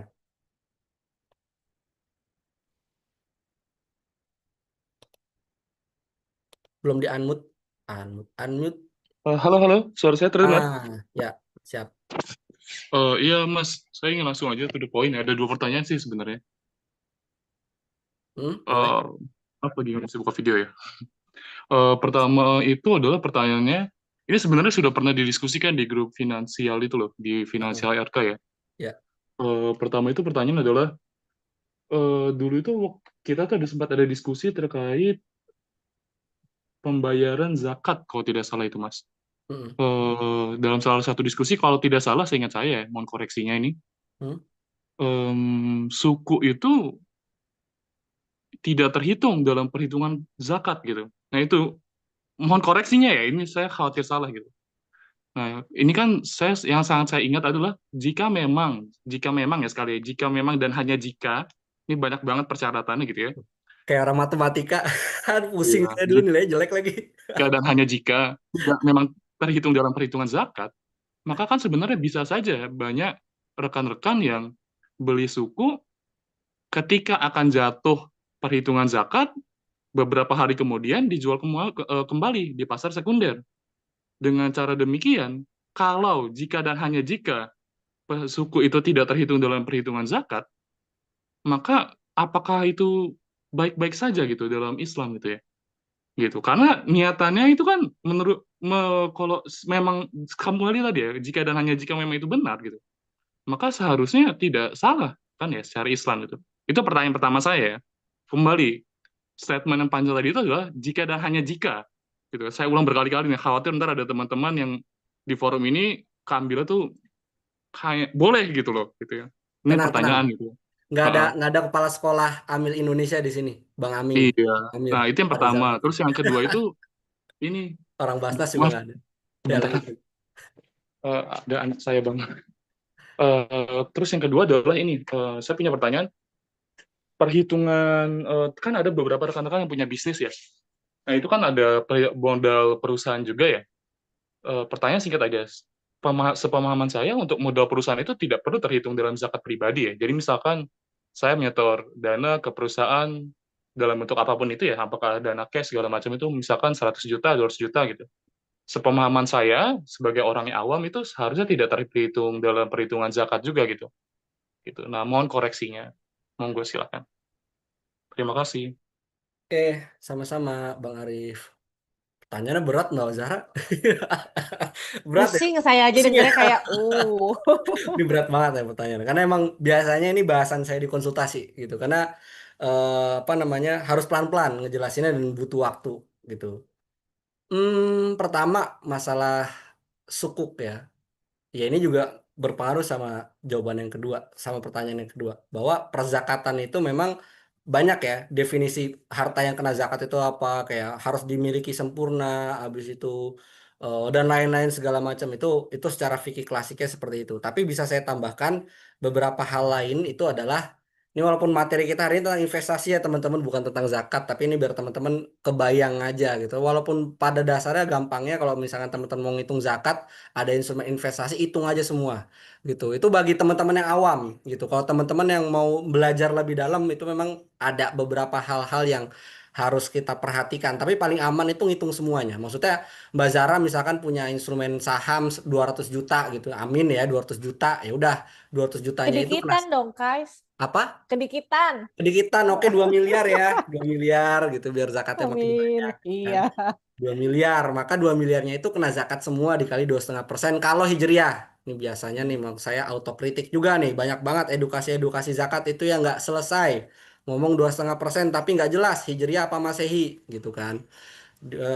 Selama itu masih di atas nisab emas 85 gram. Emas buyback bukan harga beli. Nah, itu juga nggak lengkap tuh. Biasanya ngomongin nah, emasnya 85 gram. Emas yang mana? Emas beli apa emas jual? Jawabannya yang buyback, bukan yang beli. Kayak gitu. Nah, suku kena zakat apa enggak? Itu kan tadi sebenarnya udah saya bahas gitu ya bahwa teman-teman kalau nanya sama Ustadz tuh nggak bakal ketemu jawabannya. Teman-teman nyari di Google itu nggak ketemu jawabannya. Sukuk apakah kena zakat atau enggak? Pertama, ini sekaligus jawaban yang kedua ya. Selain yang tadi ya syarat-syarat dalam fikih klasik gitu, ada beberapa hal yang perlu diketahui juga apakah sesuatu itu kena zakat apa enggak. Kalau bahasa saya sebagai financial planner syariah, perhitungan zakat mal itu adalah kita mencari apa aja aset kena zakat gitu. Aset kena zakat itu apa aja itu harus kita cari. Nah, rumus zakat mal itu sebetulnya simple cuma dua. Tiga deh, empat deh, empat. Aset aset likuid tambah aset investasi tambah piutang lancar dikurangin utang jatuh tempo. Nah, rumusnya cuma empat. Tapi dari empat ini bisa berlembar-lembar nulisnya, bisa berhari-hari, bisa berbulan-bulan nyari taunya gitu. Karena kenapa aset investasi ini harus kita bedah semuanya apa aja. Kalau misalkan mau paling gampang memang tadi dihitung aja semuanya tuh. Saham ada berapa gitu, emas ada berapa, dihitung semuanya nilainya berapa dari harga jual. Kalau misalkan kayak emas gitu ya, emasnya kita simpan terus harga jualnya kalau kita jual itu berapa nilainya. Nah, itu kita kita hitung jadi aset kena zakat kayak gitu. Nah, terus selain itu kita harus perhatikan dia itu masuk aset kena zakat atau enggak. Kan tadi rumusnya aset kena zakat ya. Aset kena zakat atau enggak. Pertama, dia bentuknya apa? Gitu. Pertama bentuknya. Yang kedua, dia akadnya apa? Yang ketiga, dia niatnya apa? Pusing kan? Pusing banget emang. Makanya saya biasanya ini pertanyaan konsultasi gitu. Harus di meja konsultasi, ada laporan keuangannya saya akan bedah nih satu-satu. Ini kena zakat, yang ini nggak kena, yang ini pokoknya doang, yang ini imbal hasilnya doang, yang ini pokok plus imbal hasilnya. Pusing kan? Gitu. Tapi kurang lebih seperti itu. Jadi satu aset itu bisa beberapa pendekatannya. Sama-sama mobil, tapi bisa tiga pendekatannya. Kalau mobilnya dipakai dia nggak kena zakat. Kalau mobilnya kita jual belikan, maka kita kena zakat dari keuntungan plus dari pokoknya. Kalau mobilnya kita sewain, cuma sewanya doang. Kan? Gitu. Jadi tergantung dari tadi. Dia bentuknya mobil. Yang kedua, akadnya itu disewain. Yang ketiga, ya niatnya untuk disewain. Gitu. Ya berarti imbal hasil doang yang kena zakat. Sukuk. Sukuk itu tergantung akadnya. Ada sukuk mudoroba, ada sukuk musyarakah, ada sukuk ijaro, ada sukuk wakalah bil istismar. Kalau sukuk mudoroba, pokok plus imbal hasil kena zakat. Kalau sukuk ijaro, hanya imbal hasilnya. Kalau obligasi, hanya pokoknya. Nah kan, sama-sama surat berharga negara itu. Tapi perbedaan masing-masing dalam perhitungan zakat itu beda. Nggak ada di Google, makanya tadi saya bilang kayak gitu. Nggak ada di Google penjelasan apa perbedaan antara sukuk ijaroh, sukuk mudorobah sama obligasi. Karena perbedaan akad yang menentukan dia ngitung zakatnya seperti apa. Itu baru nomor dua. Kan yang tadi bentuknya ya, bentuknya sukuk. Yang kedua akad, akadnya sukuk ijaroh atau sukuk mudorobah. Kalau dia belinya itu sukuk negara, maka dia sukuk ijaroh gitu. Oke, yang berikutnya, niatnya apa? Kalau dia beli sukuk sekarang karena mau dijual lagi, maka dia menjadi barang dagangan. Artinya pokok plus imbal hasil itu kena zakat. Jadi kalau misalkan tadi Bang Arif bilang, ya udah kita beli sukuk aja nih sekarang nih, minggu depan kan haul. Nah pas haul nggak ada tuh barangnya karena dalam bentuk sukuk, tapi dia sudah niatkan akan dijual, itu tetap kena zakat. Gitu. karena dia menjadi barang dagangan, urut tijaro istilahnya dalam fikih, barang diperjualbelikan atau stok gitu ya. Jadi seperti itu, bukan berarti ya udah kalau kayak gitu apa namanya kita beli suku aja terus nanti setelah udah lewat haul kita jualin, nggak kayak gitu, itu tetap kena zakat gitu. Walaupun dalam materi ini ilmu yang masih saya kembangkan gitu ya, saya masih banyak riset segala macam, saya lagi meriset tentang ilmu zakat planning gitu. Memang salah satu zakat planning itu dengan investasi sukuk negara yang tidak dijual lagi. Artinya dijaga sampai jatuh tempo. Itu salah satu zakat planning. Boleh atau enggak? Boleh banget gitu. Karena ya pada dasarnya harta itu harus diputar ya seperti itu gitu. Daripada cuma mengendap atau dalam bentuknya emas itu nggak menghasilkan kemaslahatan. Makanya kalau misalnya kita investasi di sukuk, otomatis itu jadi ada maslahat di situ. Makanya mengurangi pokok zakat juga, tapi syaratnya sukuknya tidak dijual sampai jatuh tempo gitu. Bang Arif mau nambahin nih sebelum saya lanjutin jawaban. Silakan, ada tanggapan? Sepertinya ada tanggapan. Silakan Bang Arif. Ya berarti bisa sebenarnya seperti yang Mas sampaikan. Saya beli suku aja gitu, tapi ya nunggu jatuh tempo aja di pasar sekunder yang jatuh temponya berapa hari kemudian. Bagaimana itu kalau kayak gitu tuh? Nah, jatuh Kan saya temponya. udah niatan jual tuh, berarti.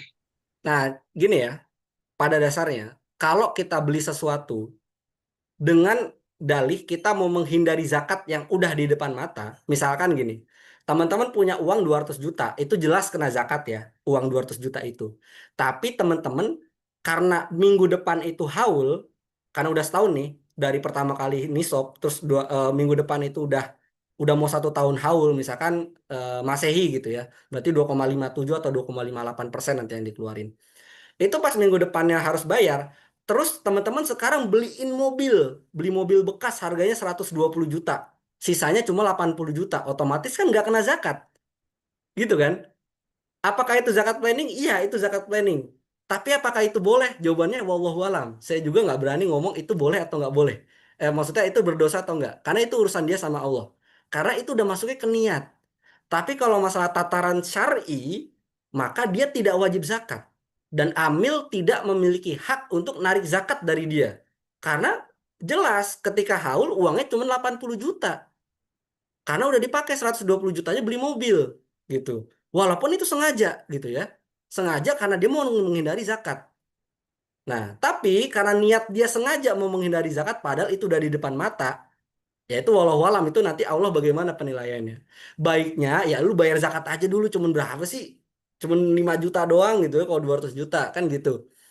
Beli mobilnya nanti setelah bayar zakat. Kecuali kalau misalkan kita memang sudah dari jauh-jauh hari, maksudnya untuk mengurangi pokok zakat, maka kita puter di sukuk, di bisnis, itu silahkan aja. Memang itu zakat planning dan itu diperbolehkan. Bukan semata-mata karena di depan mata mau bayar zakat, terus kita alihkan asetnya, gitu.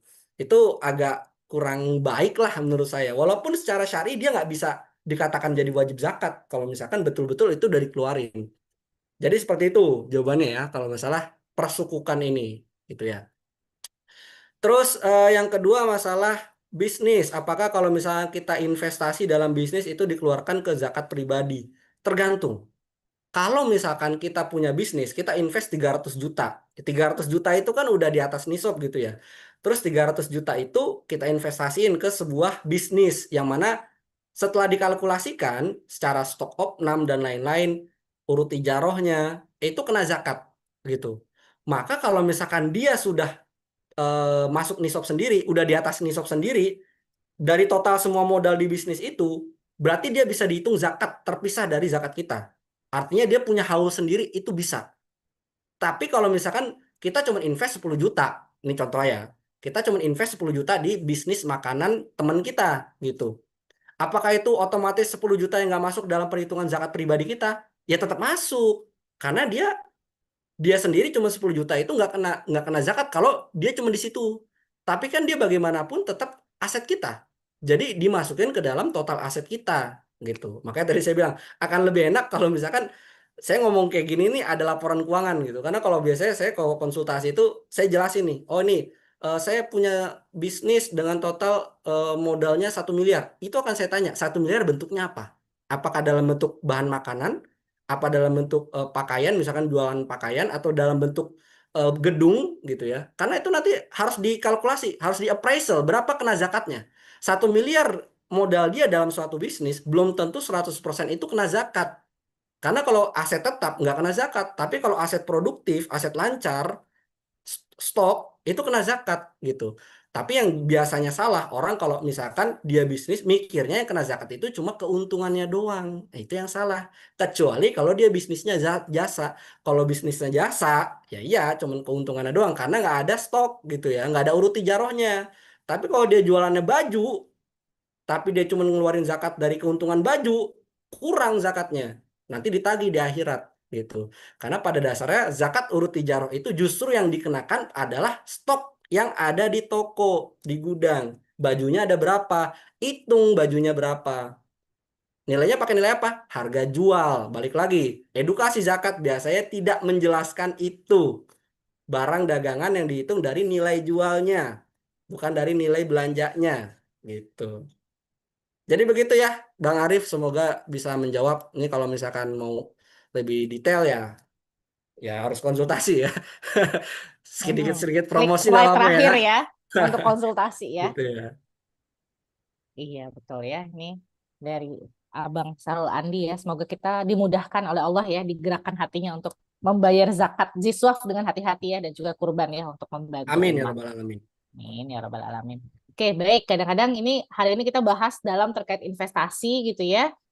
Jadi refleksi, kira-kira masih ada nggak sih investasi tadi yang mungkin ya bukan jelas ya sebenarnya ya, investasi syariah sama investasi yang nggak syariah gitu ya. Terus kemudian juga terkait dengan keuntungannya dan lain sebagainya gitu ya. Dan juga tadi terkait juga dana-dana di tabungan kita yang masih tadi tuh ada ini apa namanya, saya soalnya juga masih punya nih bank-bank non syariah itu ya, karena kan pembayaran gaji dari sana gitu ya. Nah ini apa namanya tadi menarik juga nih, karena itu pasti ada bunganya kan, harus seperti apa diperlakukan. Nah bagi mungkin teman-teman yang lain yang akhirnya mulai merefleksi dan memahami bahwa oh iya ternyata ada nih ya sumber-sumber dana yang sebenarnya nggak halal nih ya di dalam keuangan kita. Nah, untuk ini mungkin Kais ada yang mau disampaikan dulu nggak nih ya sebelum kita masuk nanti ke sesi berikutnya ya dari Bang Fahmi. Silahkan. Ya, jadi memang prinsipnya gini ya teman-teman ya. Kalau dalam Islam itu ada kaidah usul fikih la yutraku kuluhu la yutraku kuluhu. Kalau kita nggak bisa melakukan semuanya, jangan ditinggalkan semuanya. Kalau kita nggak bisa 100% bersyariah, ya bukan berarti kita nggak syariah sama sekali gitu. Saya bisa ngomong kayak gini, walaupun saya dalam tanda kutip udah lebih ideal. Dalam artian, alhamdulillah sampai sekarang saya nggak pakai bank konvensional lagi atau bank non syariah gitu ya sejak dari zaman kuliah. Tapi kan standar ini tidak bisa dilakukan oleh semua orang. Salah satu tadi yang Mbak Zara sampaikan, kebanyakan kita mau nggak mau punya ya karena memang gajinya di situ. Atau misalkan ada yang punya beasiswa, ya beasiswanya di situ gitu. Bahkan istri saya pun juga payrollnya juga bukan syariah gitu kan. Tapi kan bukan berarti kita meninggalkan semuanya. Lantas ya solusinya seperti apa? Makanya kita nggak cuma ngomongin masalah-masalah aja, tapi juga solusi. Solusinya ya kita keluarkan bunganya, kita hitung bunganya, kita salurkan sesuai dengan dana penyaluran dana non halal itu seperti apa. Makanya setelah ini nanti ada Bang Fahmi yang akan menjelaskan. Dan juga kita nolkan saldonya karena kunci dari praktek ribawi itu ada di saldonya. Jadi kalau teman-teman punya uang yang ditaruh di rekening konvensional atau rekening tidak syariah karena gaji dan lain-lain, segera dipindahkan setiap waktu terutama pas gajian ke rekening yang syariah. Boleh BSI yaitu induk saya gitu ya. Sedikit promo nggak apa-apa, tapi walaupun saya juga nggak terlalu banyak taruh di situ. Atau di bank-bank syariah yang lain juga nggak masalah gitu ya, nggak usah pikirin masalah mana yang paling syariah. Udah pokoknya kalau ada embel-embel syariah taruh aja di situ. BJBS boleh, DKI syariah BJBS boleh, Jako ya. syariah boleh, apapun terserah. Pokoknya yang penting belakangnya ada syariah. Ada juga sih yang nggak ada syariahnya kayak muamalat itu juga nggak apa-apa. Walaupun nggak ada Iya, syariahnya jangan gitu lupa ya. ya. Tapi kita tahu bahwa itu bank syariah gitu. Jadi dinolkan saldonya atau diminimumkan seminim mungkin, dikeluarkan bunganya, pakainya yang syariah aja. Begitu, semoga menjawab. Dari saya cukup sekian. Itu Mbak Zara. Iya, baik. Nah, kita lanjutkan dengan sesi Bang Fahmi ya setelah ini. Nah, ini adalah bridgingnya. Kalau misalnya tadi kita masih punya ya, apa namanya bunga-bunga yang perlu dikeluarkan nih ya, seperti apa sih? Tadi Kais juga sempat jelasin ya, sebenarnya ada banyak penyaluran ya untuk dana non halal ini ya. Tadi 3J ya yang paling terkenal, tapi ternyata selain itu bisa juga digunakan untuk beasiswa pendidikan. Nah, ini mungkin karena kita juga udah mau 9:30 nih ya, langsung aku serahkan ke Bang Fahmi Zuhdi ya untuk penjelasan Oke, penyaluran dana non halal. baik. Silahkan. Terima kasih Mbak Zahra atas waktunya dan terima kasih Bang Kais atas penjelasannya ya.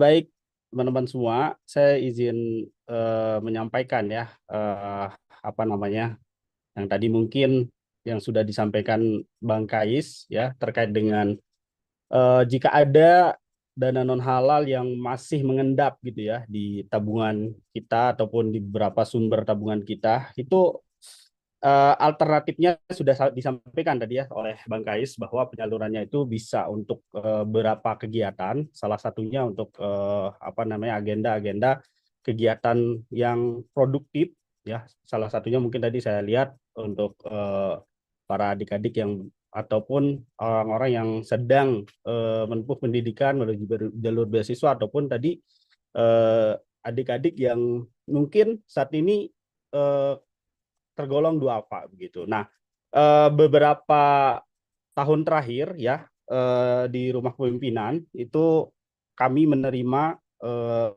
dana non halal dari berbagai pihak. Saya tidak menyebutkan nama ya. Kalau institusi mungkin ada gitu ya. Nah, di tahun 2018 ini inisiatif alumni RK begitu ya. Pada tahun 2018 itu ada seorang alumni itu berdonasi sebesar 10 juta. Nah, ini betul-betul dikumpulkan dari dana non halal yang ada di tabungannya begitu. Nah, setelah kami diskusikan di rumah kepemimpinan itu sendiri ya, kita akhirnya menggunakan donasi itu ya, dana non halal itu untuk pembangunan toilet baru di Asrama Bogor gitu. Nah, tujuannya apa ya? Hal ini untuk meningkatkan kebersihan dan kenyamanan bagi para penghuni asrama. Nah, selain di tahun 2018, kami juga menerima ya dana non halal dari salah satu institusi di sini katanya di bank ya, Maybank pada tahun 2022. Nah, di apa namanya di tahun tersebut Maybank menyalurkan donasi sebesar 50 juta pada tahun 2022 untuk penyempurnaan bangunan wing kanan Asrama Bogor begitu. Nah, di sini ada apa namanya tentunya bermanfaat untuk para adik-adik asrama ya untuk sebagai ruang yang lebih fungsional. Nah, yang tahun 2024 di webinar yang pertama gitu bareng Bang Kais juga ya gerakan purifikasi harta itu ada 2 alumni ya yang berdonasi juga melalui gerakan purifikasi harta untuk mendukung agenda pembinaan peserta. Nah, jadi teman-teman semua yang hadir di webinar pada malam hari ini ada kemarinnya dari gerakan purifikasi harta yang pertama gitu di webinar pertama ada 2 alumni yang mungkin punya dana non halal di tabungannya ataupun di bank penyalurnya itu disalurkan untuk kegiatan pembinaan di rumah kepemimpinan. Nah, ini ada beberapa dokumentasinya ya. Ini Asrama Bogor ya. Asrama Bogor ini sebelahnya wing kanan sebetulnya. Ya, ini yang jendela putih yang saya tunjuk ini.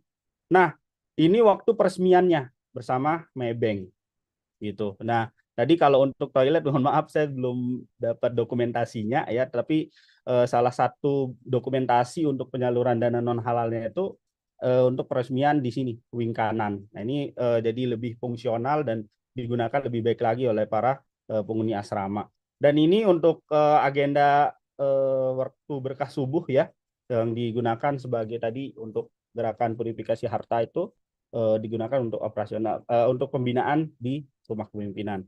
Nah, teman-teman semua tadi yang sudah disampaikan oleh Bang Kais mungkin saya izin mengajak ya bagi abang mbak semua yang punya dana non halal yang masih mengendap mungkin di tabungannya, kami membuka ya untuk saat ini penyaluran dana non halal untuk wakaf Tanggul Asrama Bogor begitu. Jadi saat ini kondisinya kemarin waktu hujan lebat beberapa minggu yang lalu itu tanggulnya nih hampir ambles. Nih lihat apa namanya panah yang ditandai panah nih ya, itu sudah kelihatan mau ambles ya, ini sudah terkikis semua.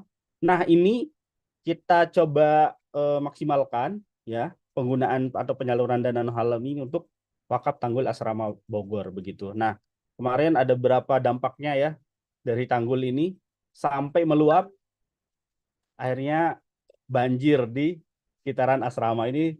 Teman-teman bisa lihat ya, dia apa namanya bangunan apa istilahnya pagar-pagar lah ya, itu sampai naik nih, ini pagar-pagar yang putih ini ya. Jadi tadi ya ujung dari apa yang disampaikan oleh Bang Kais itu, jika ada nih dari para peserta yang hadir di sini di webinar ini yang memiliki dana non halal mungkin di tabungannya ataupun yang mengendap ya, itu bisa disalurkan melalui dana sosial yang sudah kami buat rekening khusus untuk transparansi dan akuntabilitas ya dana-dana yang disalurkan oleh para teman-teman peserta webinar pada malam hari ini.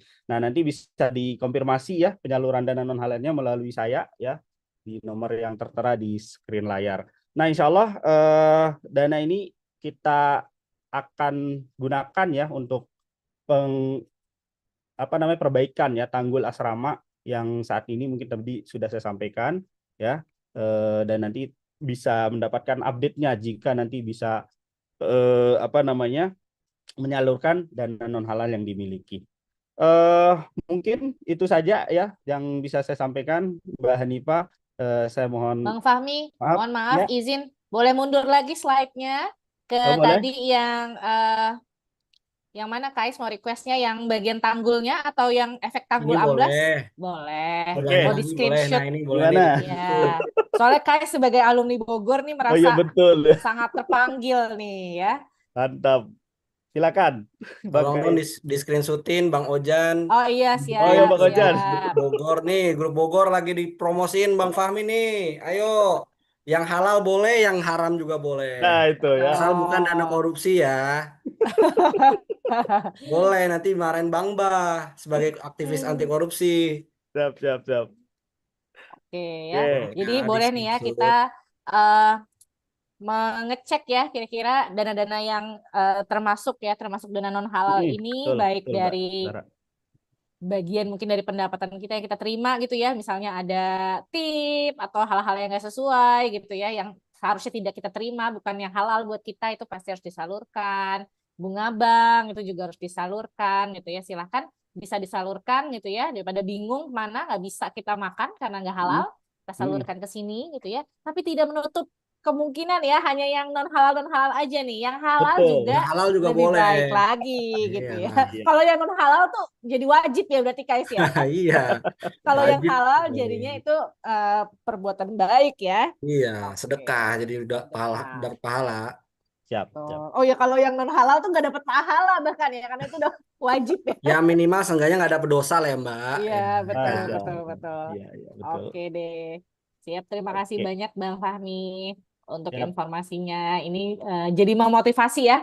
Kita ngecek-ngecek lagi dari sisi keuangan, membersihkan lagi, mempurifikasi lagi supaya harta kita nih halal gitu ya. Barulah kita keluarkan untuk ziswaf juga dan makin berkah nih ya. Semoga kehidupan kita. Oke, Oke. Terima baik. kasih Mbak Zahra dan Bang Sama-sama, Kais serta Bang teman-teman Fahmi. ya. Oke, sebelum kita tutup dari Kais, masih ada mau closing statement nggak? Oke, Bismillah. Sebelum ditutup ya. Oke, pertama terima kasih teman-teman sudah hadir pada malam hari ini di pertemuan kita yang kedua. Semoga nanti ke depannya kita bisa ada sesi-sesi yang lainnya gitu ya, yang berkaitan sama purifikasi harta. Yang penting kita memastikan bahwa penghasilan kita, pengelolaan uang kita semuanya sudah sesuai dengan syariah. Kalau belum bisa 100% nggak masalah. Yang penting seberapa besar komitmen kita, keinginan kita supaya mendekati lah seenggaknya. Berusaha seoptimal mungkin, sedekat mungkin sama 100% yang syariah gitu. Karena ya saya pun juga terus selalu belajar gitu ya. Terus selalu belajar, update lagi ilmunya dan seterusnya. Jadi jangan jangan apa namanya, jangan putus asa, jangan merasa gara-gara belum oke tapi jadinya apa namanya minder gitu ya. Ya kita semua sama-sama belajar lah intinya. Kalau ada topik-topik lain yang sekiranya bisa dibahas, nanti juga teman-teman bisa sampein, baik itu di grup ataupun nanti via chat secara langsung ke saya. Silakan aja, saya terbuka gitu ya. Kalau teman-teman ada yang mau disalurkan, misalkan pernah investasi yang nggak sesuai syariah, terus dapat dividen, dapat capital gain, ternyata itu obligasi atau ternyata itu saham tidak syariah, nah, nanti bisa disalurin kayak yang tadi tuh. Nanti rekeningnya juga bakal di-share juga di grup biar teman-teman tinggal langsung transfer kalau misalkan teman-teman apa namanya mau secara langsung gitu ya, biar nggak pusing-pusing lagi gitu ya, nggak bingung ini salurannya kemana gitu kan. Jadi seperti itu. Atau misalkan teman-teman ada yang mau konsultasi juga ke saya secara langsung tentang perencanaan keuangan, itu juga boleh. Saya juga sangat terbuka, bisa obrol-obrol dulu. Mau yang gratis dulu juga ada loh sebetulnya gitu ya. Ini saya kasih tahu aja. Yang gratis juga ada sebetulnya. Yang penting teman-teman isi dulu formulir feedback yang tadi di grup, nanti akan di-share juga. Oke, itu aja mungkin ya, Mbak Zara, sekalian ditutup kali ya. Oke, Saya kembalikan lagi baik. ke Mbak Zara. Siap, terima kasih. Oke, baik. Untuk peserta hari ini yang mungkin belum bergabung di link WhatsApp grup ya, silahkan boleh bergabung karena Kais aja yang udah belajar lebih dalam, terus belajar, apalagi kita yang awam gitu ya, harus deket-deket sama Kais biar terus belajar, ikutan belajar bareng ya. Nanti Kais akan banyak sharing juga nih gitu ya, informasi-informasi dan supaya juga nggak ketinggalan informasi webinar berikutnya ya. Silahkan bergabung di link WhatsApp grup yang saya kirim di chat gitu ya.